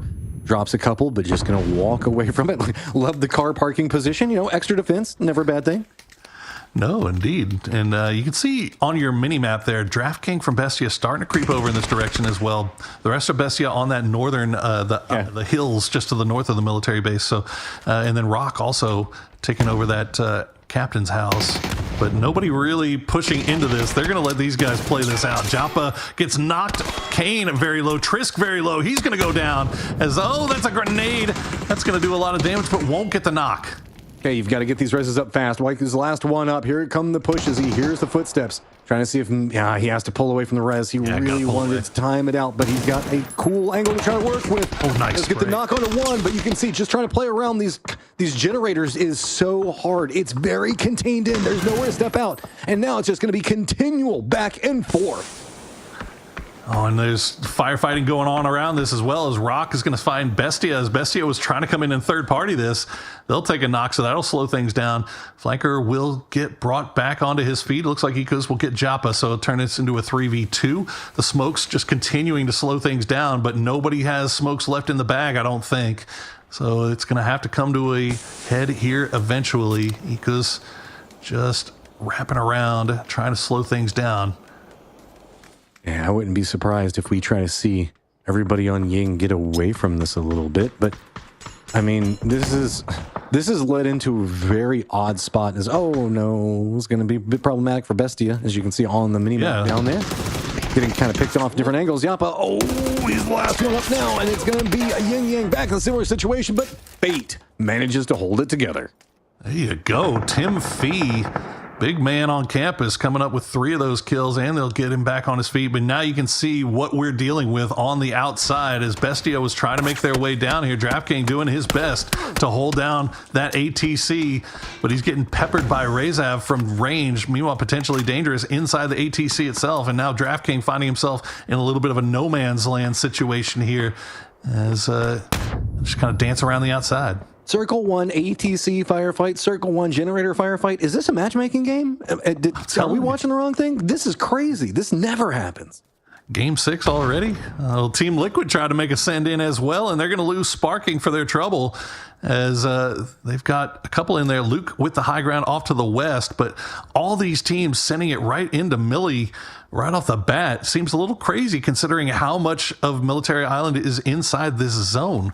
We do have another E-pickup getting sent by Outlaws just on the western side of Lipovka, so they'll be arriving here shortly. Pure, EMP, and Toyo still making their way down here. As good shots from Vinny will find Gabri as he falls into the hole. It's just a collection of potentially dangerous people down inside the hole right now. It's slowly looking like they're trying to reset up. I mean, there's nothing they can do. There's just they can sit there and stare at each other while they bleed. Like, oh, hey, you have the same idea? Yeah. Did it work for you? No. No. I almost made it. Man, well, just that last bullet, man. It's always the last bullet. Tavon trying to see if he can make that last bullet count as well.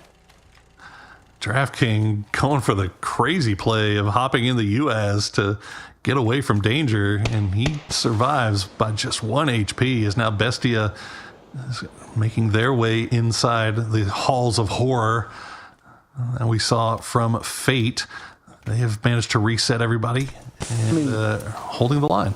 Can we talk about Draft King and how he's playing his own game right now? He's kind of doing whatever he feels he needs to do for the team, and I respect it. Like, let's go for some crazy flanks. Oh, Bestia, hey, how you doing? They found the vehicle. Yeah. Well, there's a ton of them in there. Go down the hallway, you'll find a couple more. Yeah, well, Gabri, he's not getting right. He's not getting right. He's just gonna have to sit there and think about what he did. But now we've got more people arriving as Bestia will retreat. They'll pull away and they'll get back. But they're going to push right into the Team Liquid, as you see Pretty Curdy and Alo looking over in that direction. Meanwhile, E-Pickup has arrived as Outlaws have not yet dropped off of it just yet, so they may be looking towards the south as the military base proper is very, very wild right now. This is absolute crazy, dude. Are they actually going to get the res on the Gabri?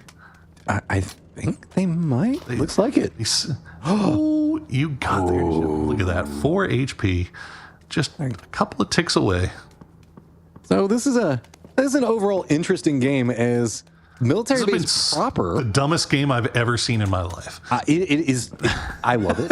I love it, and I won't tolerate the wheels fell off of this. The wheels fell off of this thing so fast. When was the last time we got to cast a generator fight? Nobody walks down that hallway of death.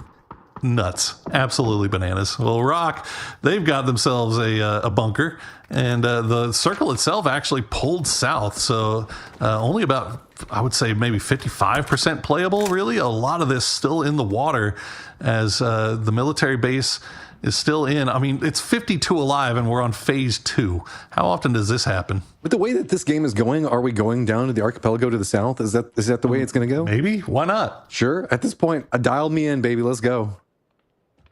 All of a sudden, Mira looking like geniuses playing on the coastline. Yeah.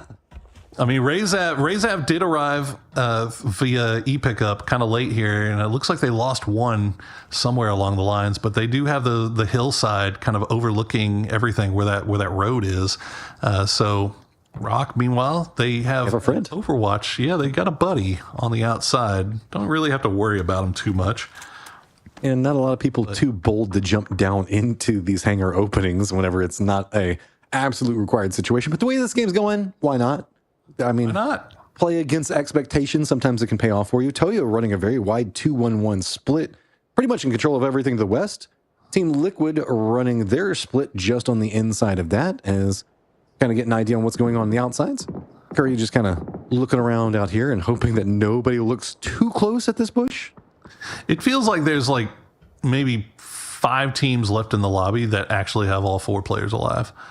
Yeah. Like everybody has been taking a beating so far here. Especially potentially dangerous, bro. Another knock. After all of that, Gabri's going to get spotted out by Draft King again. My man is having a strug. I mean, how many meds do they have left? They have to have like 2. Right? It can't be much. Meanwhile, Empire and Pure are just like, what has been going on, guys? We're just now getting here. You guys started the party without us. No. Can you imagine what Purdy Curdy is trying to figure out is going on in ATC and generators in Circle 1? You know his brain is like trying to cook something there, and he's like, what is happening? Well, they would have liked to play this one out with 4, but unfortunately they lose Sparking a little bit earlier on that push, and they've got Toyo just off to the west as Tim Fee, after coming out on top in that early fight, will go down and get flushed out, as Glock will go down as well. What? Glock and Gabriel are just apparently in the most dangerous spot ever. Circle, pop, bar, Okay. hard shifted east. That means that we still have tower in play, and kind of that we have the hangar, and then we lose all of military base proper itself. So all these firefights, they got to end. This is wild. All right, Al-Qudsiya, they've got all the room in the world that they could need on the southeastern side. Meanwhile, you see Bestia just trying to get rid of Gabri, and Zito has no utility to use, though. So if he's going to do it, he's going to have to do it the hard way and go for that peak over the top. But unfortunately for him, Tavon off in the distance is providing some good support for his fallen teammates. 5 head plays. If you just eat all of the grenades, the other team doesn't have enough to throw to flush you out. Potentially dangerous playing with next level strats in that lower area.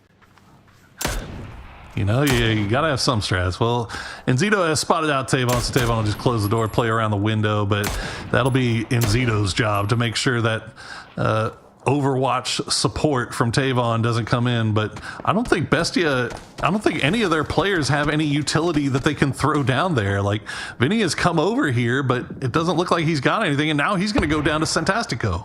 I mean, it feels like it's kind of a struggle bus situation for a lot of the economies in this, given the fact that how many teams dropped north and had to instantly come back down here. Empire making a quick rush right into the thick of it all. They're going to be jumping out. Balefrost does at least manage to get the flush on Martin, but now it's going to be about Qudsiya having to deal with pure RNG pretty close. This 3-1 split is big, but it's going to be hard to get points with. Most of the teams are actually playing into the west, not the north. Yeah, Pure has already lost 2. I'm not sure if they lost him to Al-Qudsiya or if they lost him to OP, but now Sepalco is going to go down as well as Vinny. This got to be his 17th knock at this point. Like, my man is bleeding out really fast, and Zito going to try to go and see if he can take out one. He'll find one, but he's gonna get taken out by Gabri. Now DraftKings is just left to watch this, just watch the shenanigans from a distance. Rest him again. He is unkillable. DraftKings, remember, they're basically zombies at this point. Emergency picked up into this mess and is the last one alive. Just like, what is even happening at this point anymore?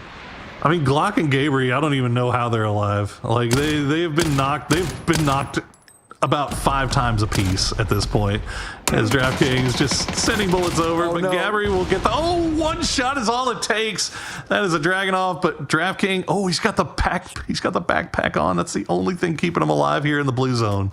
1 HP, 1 shot. DraftKings, can you finish it? Does it? 19. I can't think of any other way that fight could have ended, honestly. That is probably one of my favorite things I've seen in a while. That whole thing. Tavon might be my new favorite player. I'm just gonna come out and say it. Tavon might be my new favorite player. Well, we're rooting for Potentially Dangerous, but they've got a long way to go to get out of the blue zone, as it's down to just them, Glock and Tavon.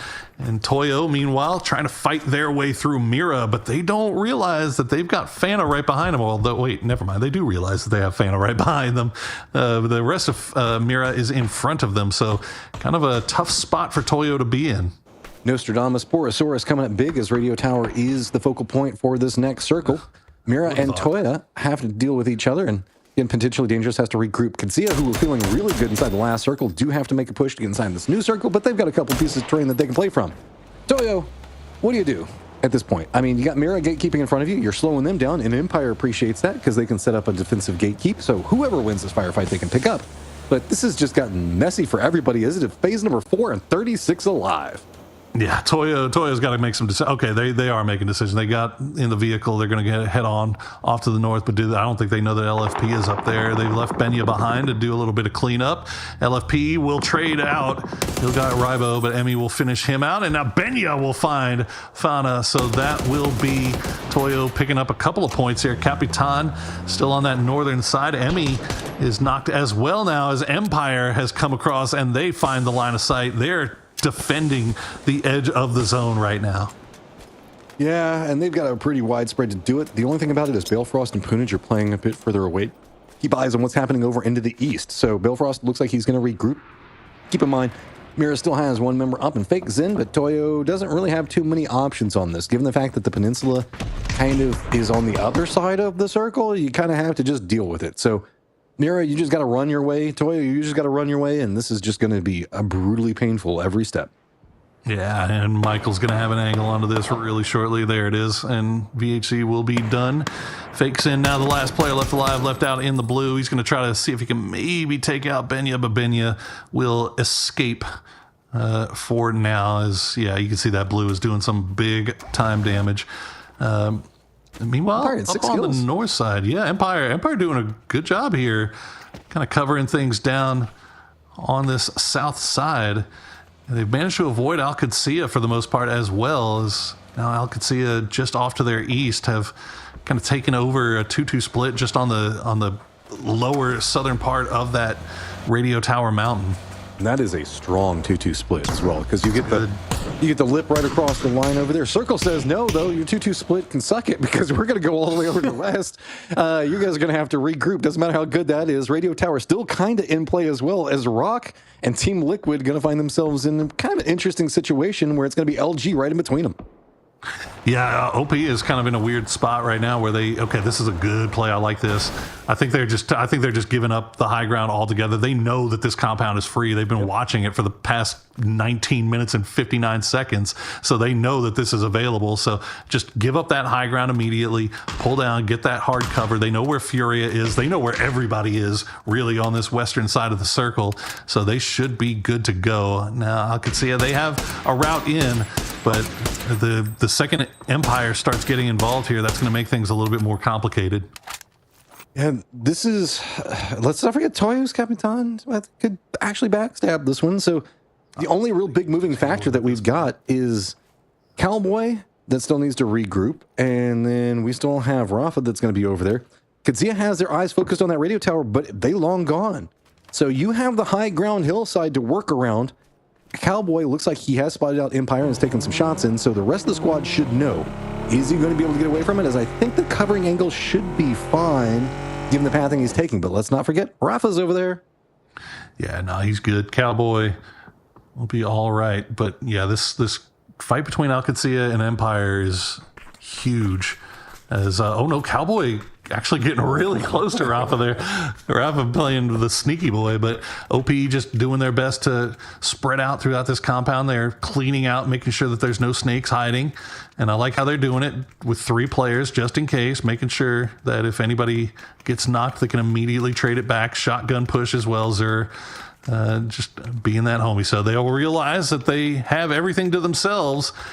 And they know that they should know that Furia is just below them over there on that eastern side, as he'll pick the arm back up after making his way through with the shotty. I mean, it is a rat nest, and it notoriously. So good job on making sure that it's clean. I firmly agree with what you're talking about there. See how, looks like Qudsiya is going to finally spot out Rafa. That's going to make their life a lot easier over there. So they get control over the high ground into the east. To the south, it's going to be Empire. To the middle, it's going to be Team Liquid. To the west, Rock. And then to the north, we've got OP and Furia very close to each other, with some LG kind of thrown in as a splash, and Capitan for Toyo out in the blue. Yeah, Empire, they're hopping into vehicles, but they haven't made a move just yet. Trying to decide where they're going to go. You see the LG situation. Yeah, it's not great. It's not great.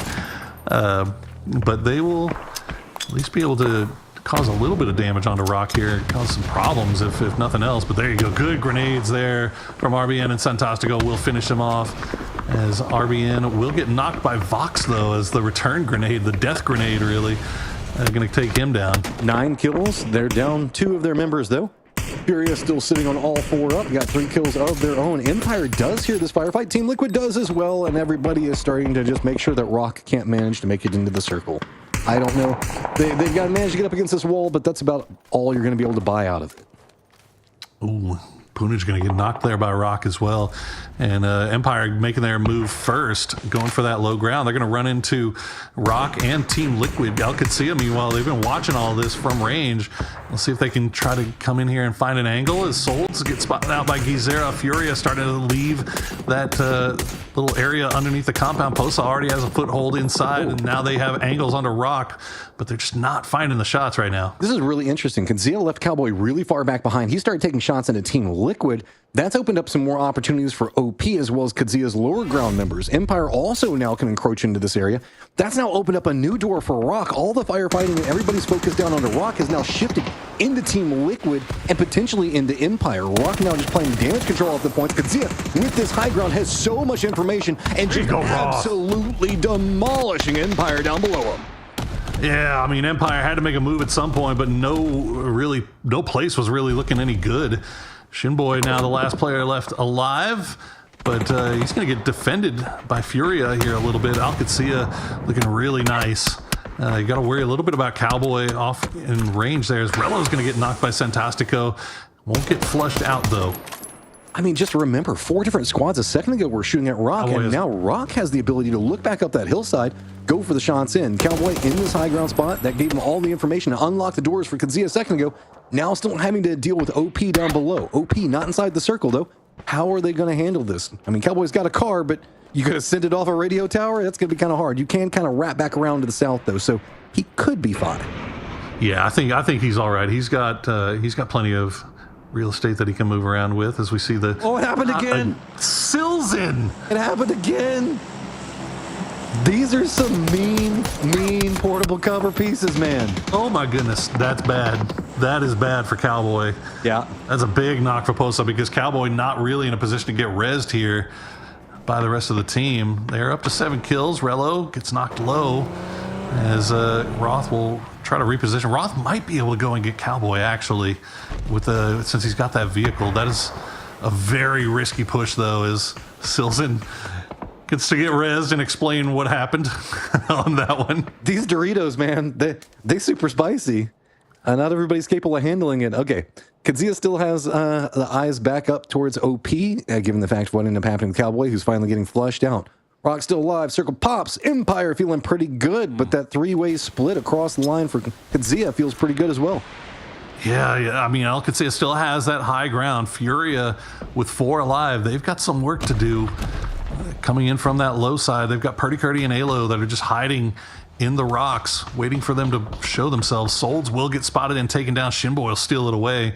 Another point there for Empire, as Santastico, now the last player left alive for Rock, is OP. They're going to throw 2 in the vehicle. They're going to run right into Empire.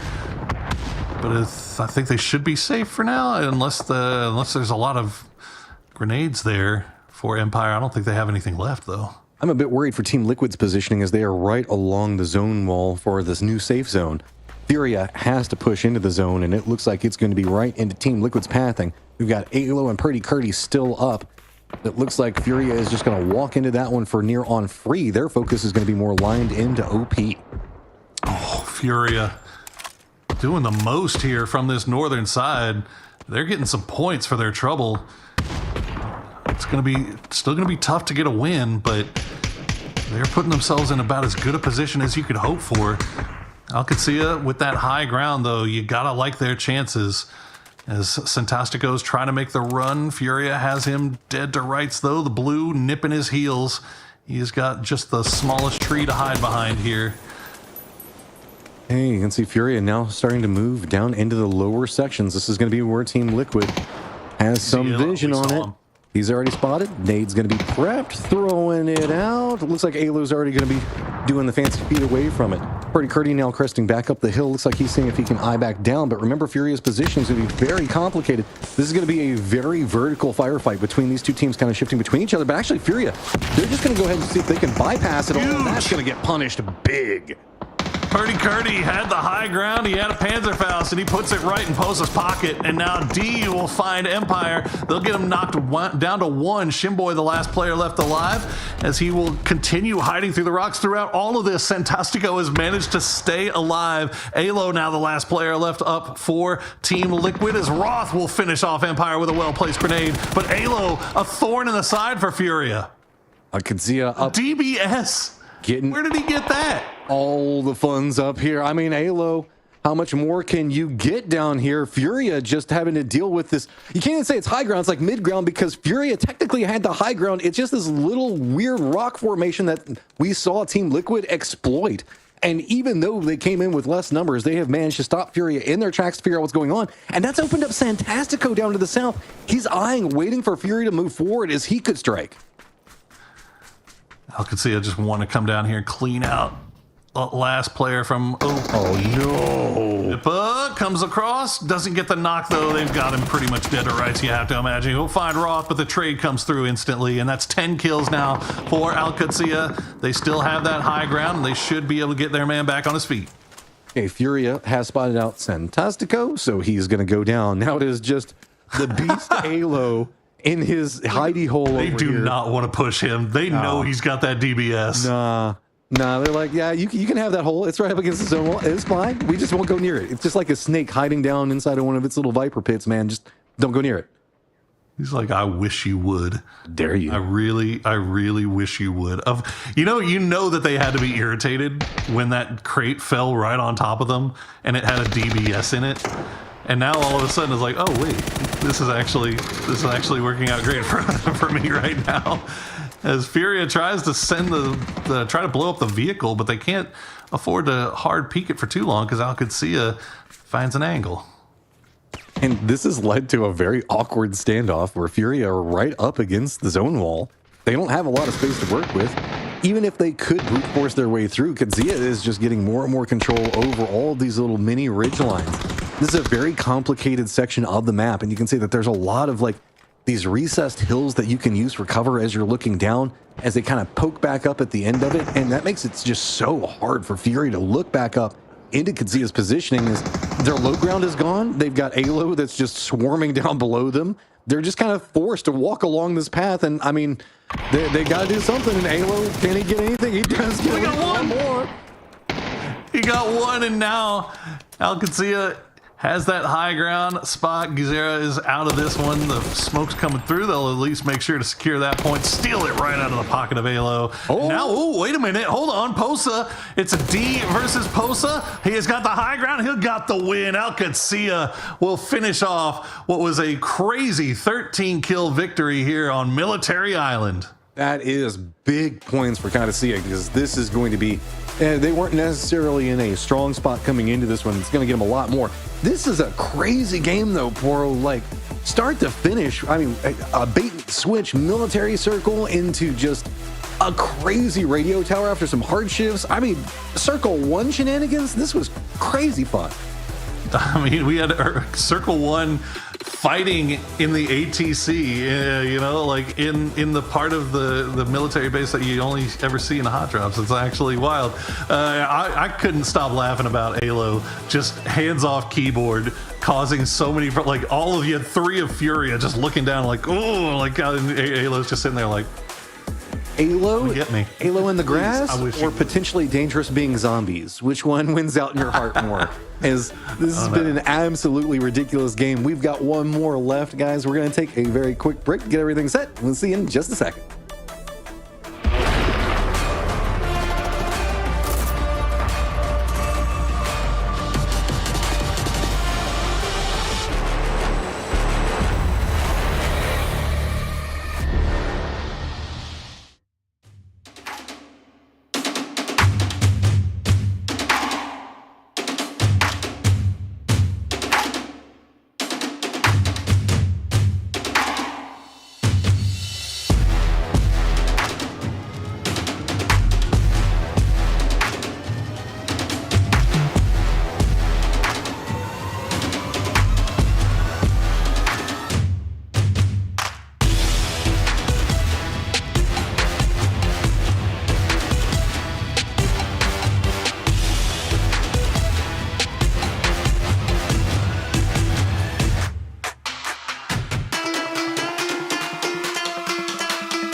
Hello again, chat bros. We have 5 games done and out of the way. 1 game left to play before our first day is over on this day 1 of the finals to determine who will be going to the Esports World Cup. It is going to be the top 3 out of this lobby. I am Porosaurus. Joining me once again is Matchroom, and 1 game left to play here today. Oh, yeah. Hopefully it'll be as fun as last time. Dude, okay. Erangel, I don't know what you're cooking lately. You've made some really fun games in the past couple of series, and it's not stopping. I don't know. That was it's probably one of the most annoying games for a player to ever have to play in. I'm sure. Was it entertaining? Yes. Oh, man. Yeah, it was. Oh, we were feasting. Well, Alcancia with that victory, 23 points in the bag. That is going to be wonderful news for them and their fans. Furia, hey, they're back, baby. They're back on the map. Rock Esports gets 14. Empire with 10 big ones, as well as Team Liquid rounding out the top 5 with 9 points for themselves. So a couple of teams that I like every team needs the points, right? But we were worried about Furia. We were worried that they started off strong and kind of fell off, but this time around they managed to collect some points off kills. Another big game for Team Liquid as well, making it in the later stages and providing some pretty funny clips. So, I mean, that's a big for them. I could see he's just lying prone menacingly. I mean, it kind of was. Like, when have we ever seen a team on a hillside? Because that was what was so weird about it, was Furia had the high ground at the top of it. And then there's the way that bowl kind of curves in. There's like a lip that kind of makes its way back up. And then they sent the other 2 members down. And it was just the fact that Purdy was just up on top in that middle section. He had Furia above him and below him and was like, yeah, let's go for this.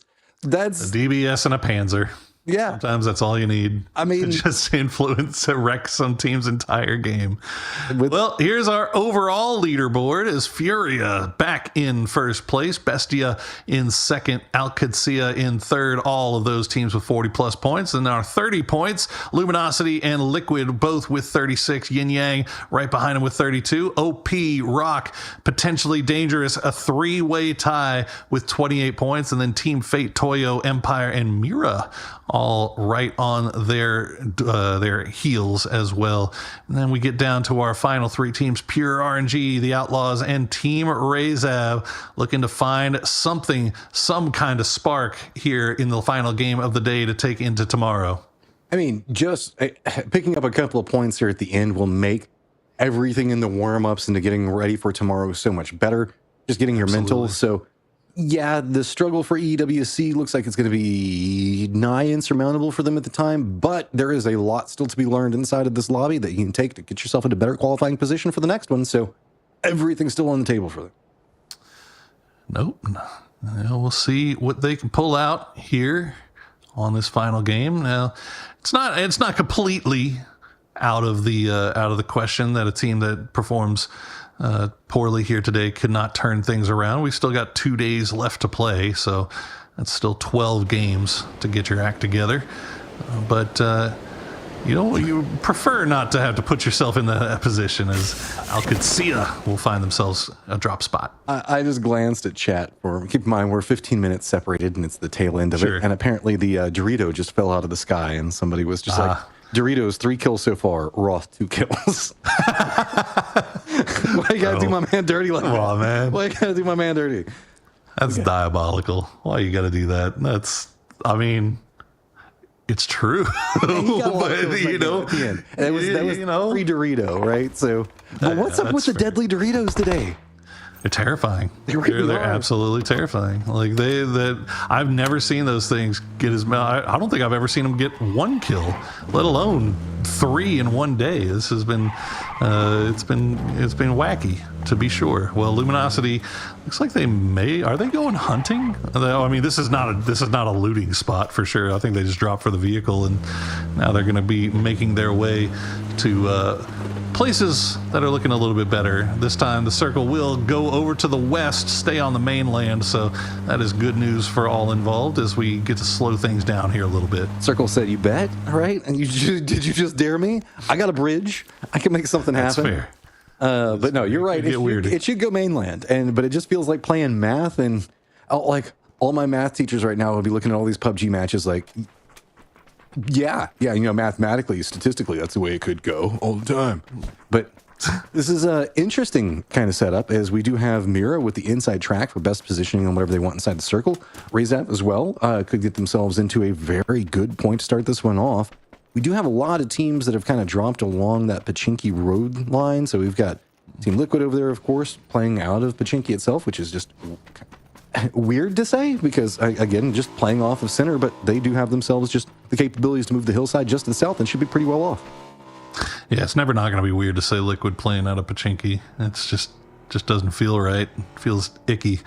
But hey, they're having some success here today. So yeah, it started slow, but they definitely found their footing here in the late day. They're getting a little bit close now as they leave Pachinki early on. They got their looting done quickly, 3 minutes. That is what our top teams are kind of averaging these days. It feels like you get in there and you have 2.5 minutes, and you got to be on your way. And that is where you can see Furia also making their way down as well. Who needs 2.5 minutes, man? That's like 2 minutes more than I need. I know, dude. Just get in there and get done. Got work to do. Got to get that loot. I'm not here to loot. I'm not here to collect loot for the person that's going to inevitably kill me. Like, they got to do their own job. Find yourself your own 4X, right? Exactly. Looking out, everything's pretty slow moving on the external areas of the map, as you can see. Really, OW, Empire, LG, Catasia, as well as our Millie Island teams, not in the biggest rush. Fate does look like they're just trying to eye the bridge, make sure nothing crazy is going on with it, but nothing looks like it's been set up just quite yet. Bestia has also made a very quick strike for the center of this. Well, not even the center, but kind of more along that quarry line. Yeah, playing those hills just to the north of Ferry Pier, but they're taking a beating right now from potentially dangerous. Fortunately, it's from long enough range to where it looks like they're going to get everybody through pretty free and clear. The rest of Liquid looks like Purdy Curdy was given a ride to Alo, and then he's just going to go and rejoin everybody else. Alo will play the low side man, our mid to short range king over here. I know. Is he now the QC? Yeah. CQC? I mean, look, hey, Alo was he's always been the CQC king. Like, mid to short range, there's never been anybody better. But once they introduced the Dragunov, things started to get a little bit scarier because he started to become, like, he was absolutely bonkers with that thing at first. But I think everybody else has started to catch up. You had the glider, you had my heart, and then you just abandoned it, like you abandoned my heart to take you a Dacia. Hate to see it. Hate to see it. Well, I hope you're happy, Lasha. Matt's crying now. No, dude, like, we haven't even seen that many gliders this game. Or at all today, actually. I know. Well, we saw some on Rondo. We saw Poonage. Yeah, but like one? Scooting around in one. Yeah, that's not much, is it? Kurt had to come back up here because he set up his mortar. And that's the only thing that's important right now is the high ground mortar position.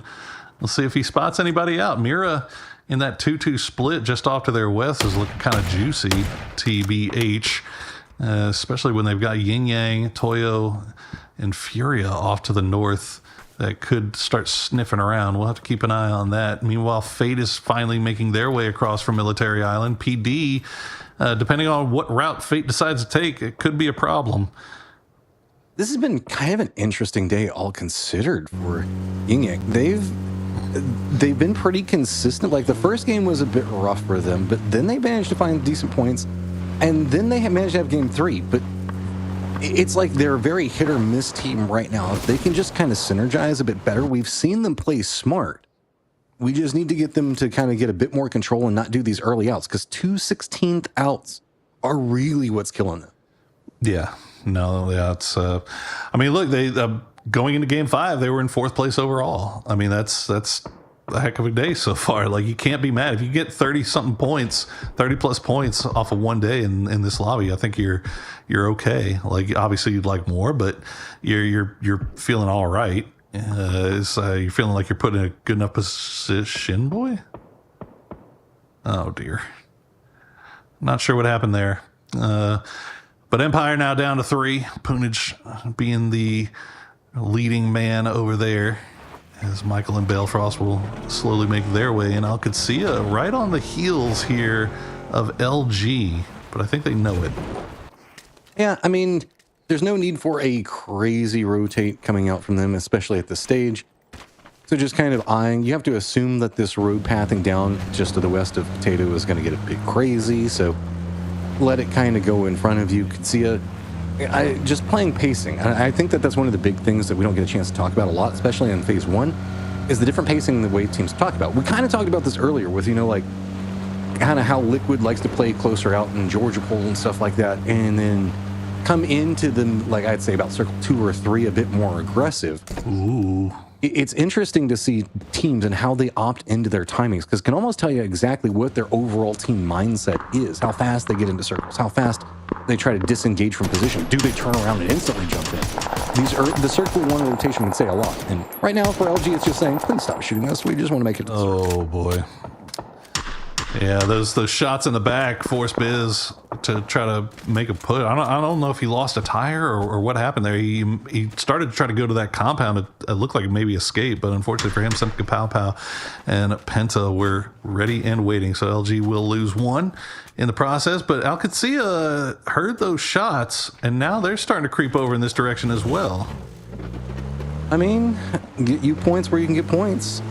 It's interesting that Pure has opted into playing this so long, because it's not in the safe zone. I guess get your loot as good as possible. I mean, it's a fun compound. I enjoy it, but it's interesting that they've kind of let so much go by. I guess maybe seeing if they can get some points out of it. Maybe catch a couple. No real hurry. Yeah.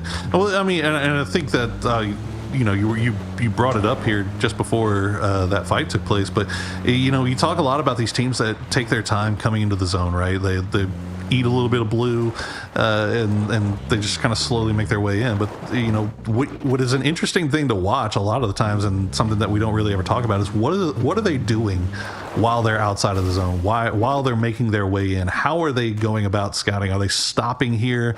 Are they just looting on track? Are they scouting out? What are they scouting? Where are they looking? That kind of stuff.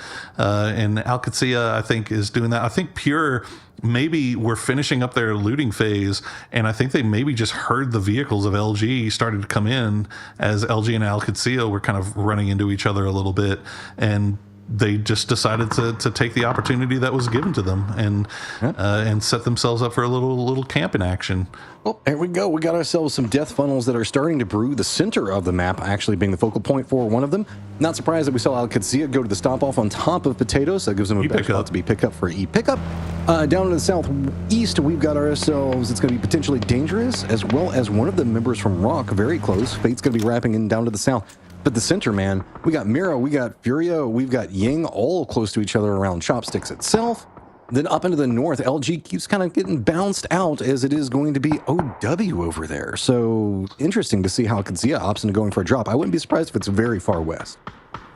Yeah, it's OW and Toyo that were kind of taking shots at him. So this might be just a long wrap around Everest for LG. They'll just take a little bit of blue damage. Fortunately for them, the northwest of this zone is completely empty, so they'll have a pretty easy path in. Now, interested to see where Alcacia decides to take this E-pickup to, because it cuts right across the dead center of the circle. And looking around, you see Empire down to just Michael and Balefrost. Balefrost holding that sniper tower. That hillside is something that we see get a lot of love in circles like this. So I wouldn't be surprised to see Alcacia kind of look over in that direction. We'll see if Balefrost and Michael can spook them away. Okay, this is going to be a bit interesting to watch how this all brews from here. With the long wrap coming in from Fate over in the west, Pure wrapping in from the northern area with LG. I wouldn't be surprised if Pure just opts into that longer Everest wrap, like what you were talking about as well. LG is the one that's the question mark for me. LG can kind of bully their way into circles a lot, and sometimes it works, sometimes it can be terrible for them. But Kazuya is actually just going to drop a lot closer to center than I was expecting, right next to potentially dangerous, honestly. Yeah, they will drop down, and looks like they'll keep everybody alive, and potentially dangerous will have to pull away from their 2-2 split. Slabby and Glock will go and rejoin, or you see Slabby going up on the hill to take that high side, but that was the 2-2 right there. That was the northern end of the 2-2, and Alcacia will take the whole thing. It's not a great spot, but at least it's all four alive. It's a good emergency pickup spot, because now you have you have a good defendable position that you can play from, but look also the pathing out of it. After the hill, yeah. You can get to the hills. You can actually use the quarry line hillside. So it kind of negates the fact that you don't have a vehicle coming into this later stages. It still sucks to be on foot, but this is a great stop-off point. And for your own games, as you guys are watching this for emergency pickups, phenomenal point to be playing from. Yeah, death ball on foot as well, so they will leave. It looks like they're going to leave Roth behind in the compound just to make sure nobody comes from the south side. So that's just basic discipline play there, as the rest of the boys try to gain information about what's around them in this new location that they found themselves in. Everybody else has made it into the zone. LG, they bided their time. They waited for Gump to leave his compound, and now they have found their way into the zone. Pure has made their wrap around. New circle pops, and it is going to center in on Mira on that Chopsticks area. And it looks like LG might be sending it to the north part of Chopsticks, and they're going to run into the Toyo split. Oh, Emmy instantly down off of it. That's about all she wrote for that style of split. So looks like Ying is also going to use the opportunity to try to get a bit more regrouped, so they're going to be able to accomplish that. Northern Rappers, actually the ones that were rapping over the west, are going to make a much further northern rap. This Gatka itself still going to be in play. Looks like Pure RNG and Fate could be eyeing that one out. Down to the south, let's not forget about the fact that we've got OP and Rock pretty close to each other. Rock very separated out, though, and that's going to provide an opportunity for Team Liquid to try to get themselves a specific spot in the foothills. Oh my goodness, Bestia trying to send it right down the middle once again, as they will run in between Alcancia and Rezav. Rezav pushed them into Alcancia, and Alcancia will get those as Fate now decides to take this fight straight up with Pure, and it is not working out the way they intended. Pure holding fort right now, or holding court on that radar tower, keeping alive through the smokes as Fate just kind of falling to pieces here. Yeah, this is a weird firefight in general. It almost feels like it was a damage control. Maybe see if they can try to catch somebody with their pants down style situation, but Pure RNG just didn't let it go. And now their gate kept out. They've lost 2 members, and they're going to be running into an open field is about the only good pathing they've got. If they opt into taking this path to the south, they're going to bump into Empire if they go too far in, and they need to be very careful. Yeah, it was an aggressive play. It was an aggressive play, but unfortunately it does not pay off here. Now Alcancia will run into OP. They get the instant trade to start things off. Rello's down, and you see third-party shots coming in as well from Mira as they have angles on this uphill. So Alcancia trying to get rid of these guys as quickly as they can. They have the high ground. It looks like they should be able to get Rello back up, but now D has gone down as well. Okay, it's starting to be a bit more of a meat grinder. Remember that QAD kind of jumped into this a bit blind. They did get some territory control pretty early in, but how much more do we want to see OP go for this? Bestia still taking the shots down and potentially dangerous. Could give enough of a stop-off time for Alcancia to reset entirely. Well, Fisher from Rezav trying to see if he can maybe come over here and sneak something away. And it doesn't look like he's found the angle on it just yet. But you can hear the shots coming through. Silzen just going to try to survive for as long as he can. And he should be able to survive, stay up here for a while. He's out of the line of sight of Mira, as Rezav now, or Alcancia now, having to turn their attention over towards the west, where shots from Rezav are keeping their heads low. Rock, meanwhile, what are they shooting at? Where even are they? Oh, they're over there by Team Liquid. Of course they are, because they're both purple. I know. Shots off to the east. Jeez, Okay, new circle, and Hillside could see it dropped into going to be the center point, so paying big with the emergency pickup. To the north, issues abound, though, as it means it is going to be Outlaws, Toyo, LG, all having some issues. LG can at least take the chopstick all the way down into the circle itself, so that could give them some cover. Pure going to have some issues, and Fate! Are you fine? No, you're not fine. You're just going to get popped off with a rocket to the face. That is a fried tater right there. He's Dunzo, as Fate will get eliminated. They'll be our first team out here in our final game of the day, as Alcancia has retreated back to their hard cover. They have a spot in the dead center of the zone, beautiful to play. They just have to keep eyes on their south side now, as Bestia, what remains of Bestia, is starting to make their way in. And look at this, Toyo having to send it from that north side of Chopsticks, going to run through the gauntlet, and so far they're staying alive, but how much longer can they stay up? Silzen will get spotted out by Capitan, so at least the snake in the grass will get taken down. But Alcancia, they're on their horse. They're coming here to eat. I mean, a lot of nades, but hey, shots going to be coming out from Rebo. Get the knock onto one. It's going to be D yet again. Stopped off in positioning. Mira, you can see just kind of spinning around, looking at all of the chaos going on next to them. They've got Fury that's going to be very close. Ying also going to be kind of a bit caught off inside of this. Empire is having to deal with a ton of fun as it's going to be LG on one side, Razak on the other with it. Empire is seeming like they're weathering the storm pretty well. I mean, Razav helping them out there as LG will go down. Empire keeping 3 alive inside the compound, but Razav, all eyes pointed over in this direction, and that's actually fantastic news for Al Qudsiya because Razav was causing them some pretty big problems. But now they have to put their attention towards this trio hiding out in the compound, and now Pure also still off in the distance. You can see Senka Pao Pao just off on the left there. So Razav has to be careful about how they push this. Oh, the barn house, always scary to be pushed. And you can see Martin just trying to keep an eye on that window. But actually, this is an interesting situation where Razav has a lot of priority in how they can control this. If we see Pure come in back behind Empire, they could almost let them come in and fight and kind of pounce on it. But I'm curious to see if they'd be that heady with it, or if they just go after the shots that are immediately available, because this is pretty isolated over in the west. The hillside's kind of separated out. Nobody is over on this 50% in the western lay of the circle.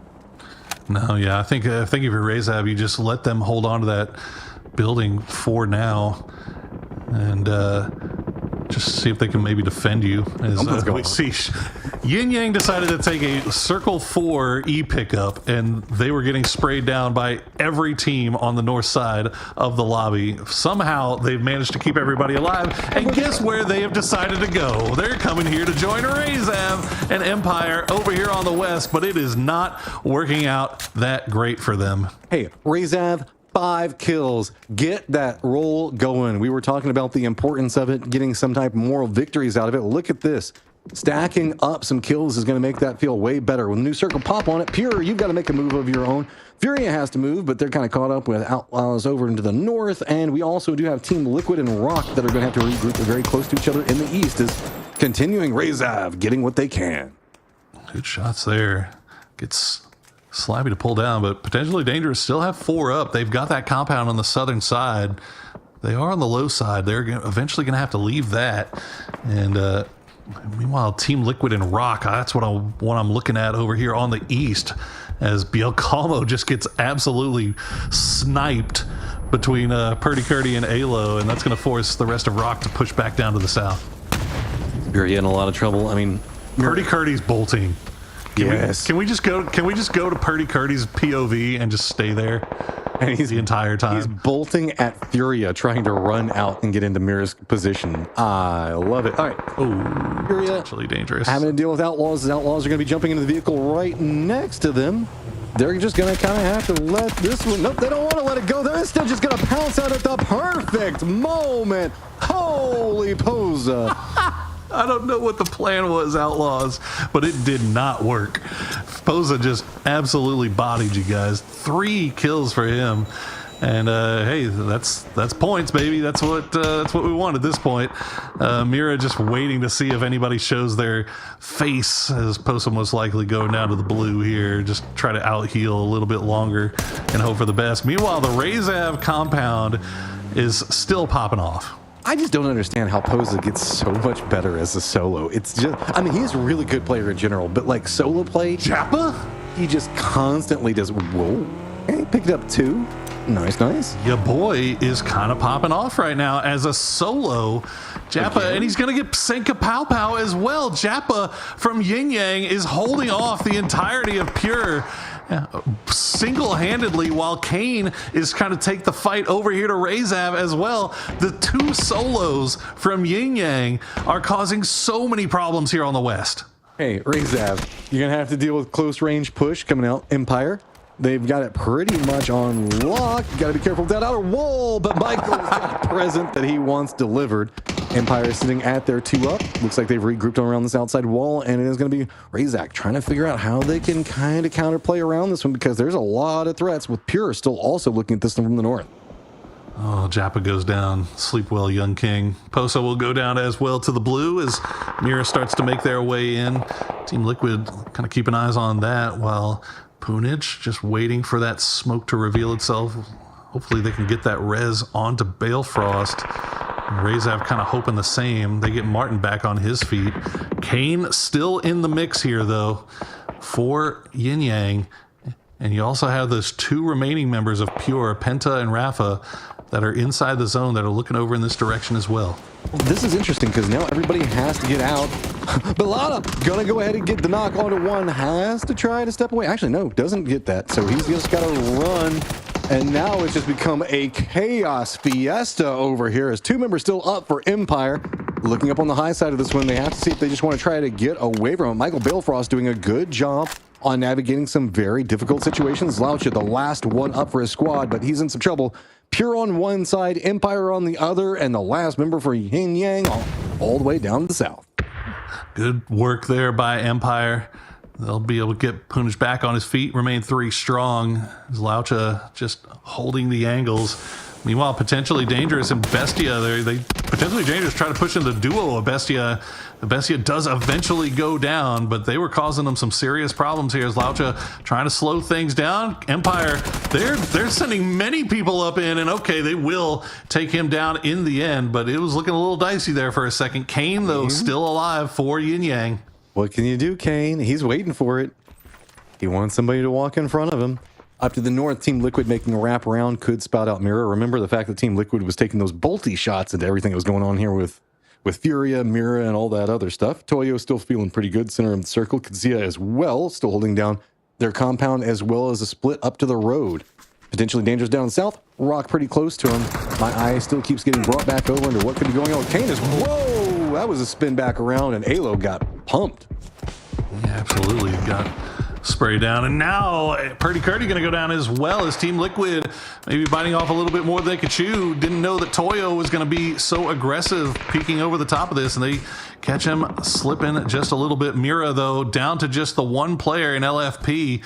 Sparking will try to get the res. He will get Alo back on his feet. They've got Purdy Curdy smoked out, so he will most likely be resable as well. But LFP, he could cause some serious problems here, but no good work from Sparking will spot him out.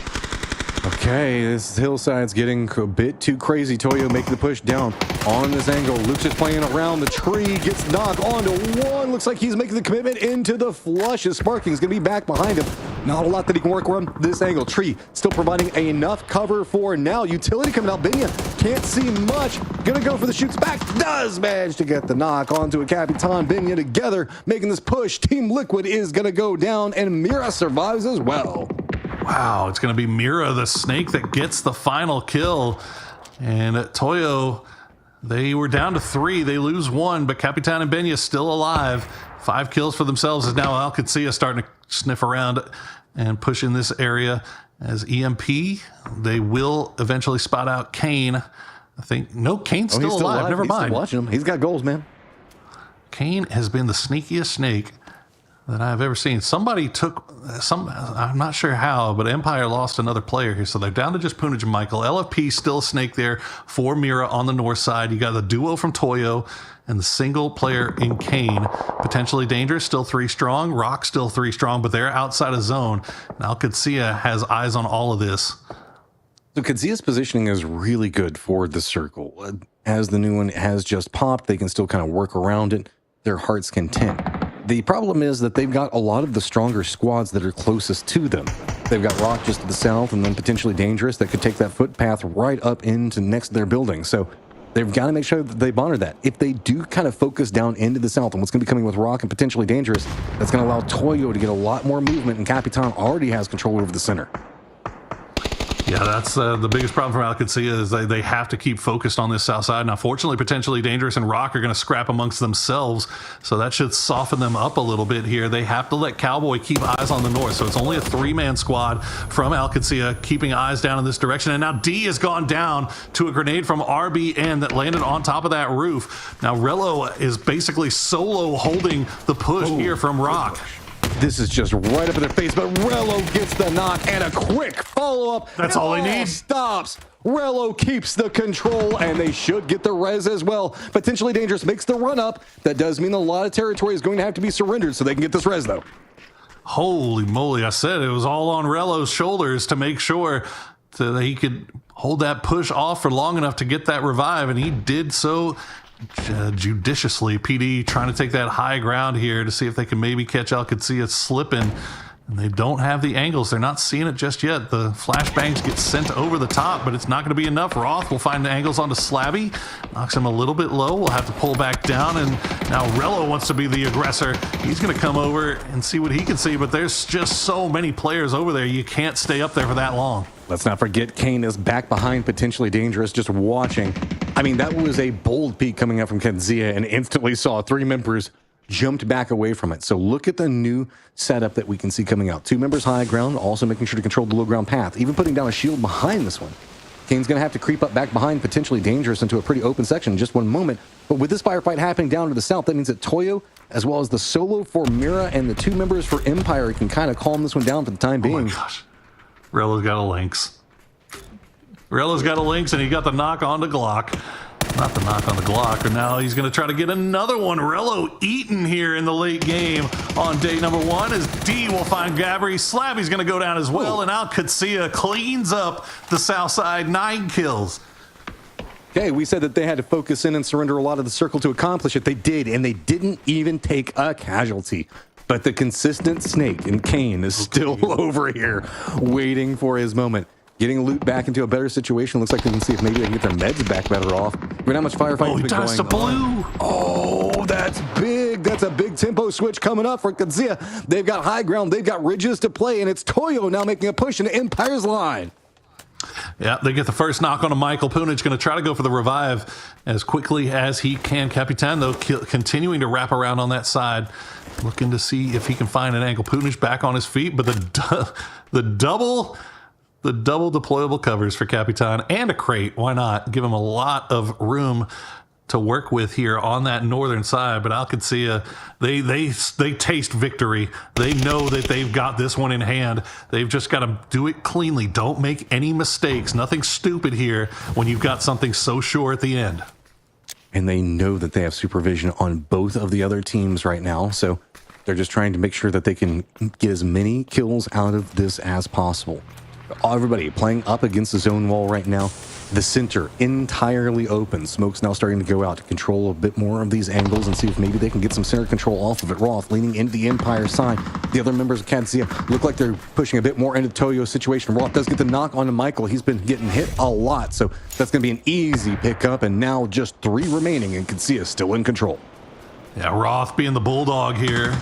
The rest of the 3 are hanging out on that high ground, using what they can. Punage will go down to Rello, and now it is just down to the duo from Toyo as the dangerous Doritos keep falling from the sky. Capitan gets knocked about half HP. Roth gets a little bit closer. That is playing with fire right now. Binya, entirely blind, has to step away and just feels like the pressure coming out. Capitan now down. Looks like running out into the blue zone, wants to deny, realizing the threat to Cadisia could be on the leaderboard. That means that it is going to be a big win for El Cadisia. Another one here, 2 on the day for Alcacia. That is huge for that squad, getting them ready for the rest of this weekend. But there's still a lot of work left to do, but you can at least celebrate the victories that you got here today, because it's good stuff from Alcacia here so far. I mean, yeah, it started off a bit shaky, but these last couple of games have really brought it back together. It was interesting seeing the fact that the chaos that was game number 5 on Erangel moving into game number 6, because it felt like everything went back very controlled and a lot more formulaic. And remember, Katsuya got to this point off of a bold emergency pickup. Yeah. Yeah, a very gutsy e-pickup there. Back-to-back Alcacia wins on Erangel. As you can see, all our winners throughout the day, Furia, Yin Yang, Luminosity, and Team Liquid, all of these teams are in good position after day 1, heading into day number 2. Now, remember, guys, it is only the top 3 that will be going on to the Esports World Cup in Riyadh, as we get to see our overall ranking. I think this is including everything right here, or just without the last match. So this is through 5 games right here. It was Furia in top, Bestia in second. Alcacia, you got to imagine, will take over that top spot after that win here in game number 6.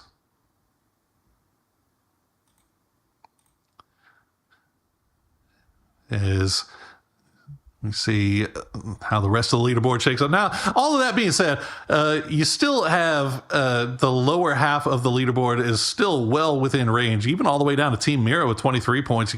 You're upset. You wish it was a little bit better, but it's not like the top spot is out of reach altogether.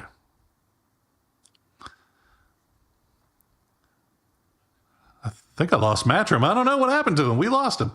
But there you go. Anyway, that's only through 5 games, guys, right? So we got to make sure that we wait for the leaderboard to catch up to make sure we get game 6. It looks like Matrim might be having a little bit of technical difficulty, so I'll be taking us home here tonight for the rest here. But again, got to give credit to Furia for coming out here and really stepping up their gameplay here in day number 1. Bestia as well with 46 points on the day through the first day. Matt, can you hear me? Can you hear me over? Oh, buddy. Oh, no. What are we going to do? Well, that's okay. It's been a long day, guys. It's been a long day for our production guys. It's been a long day for you guys. A lot of qualifying takes place here in day number 1, and we get to do it all again tomorrow. So make sure that you come back and check out day number 2. You've got APAC, EMEA, and you get to top things off with us here in the Americas. A lot of good games left to play. So everybody, I hope you have a great night. And for Matrim and myself, thank you for joining us. We'll see you later.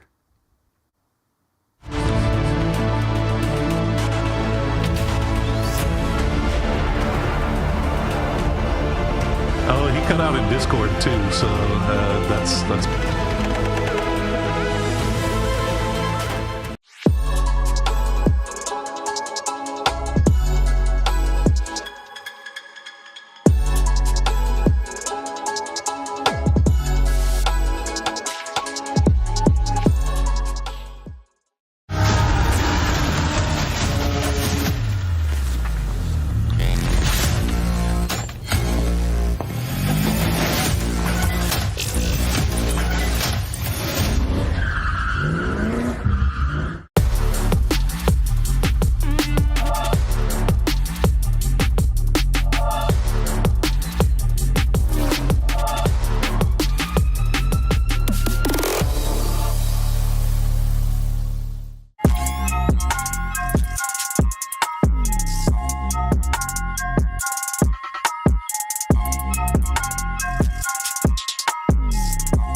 two, one, go.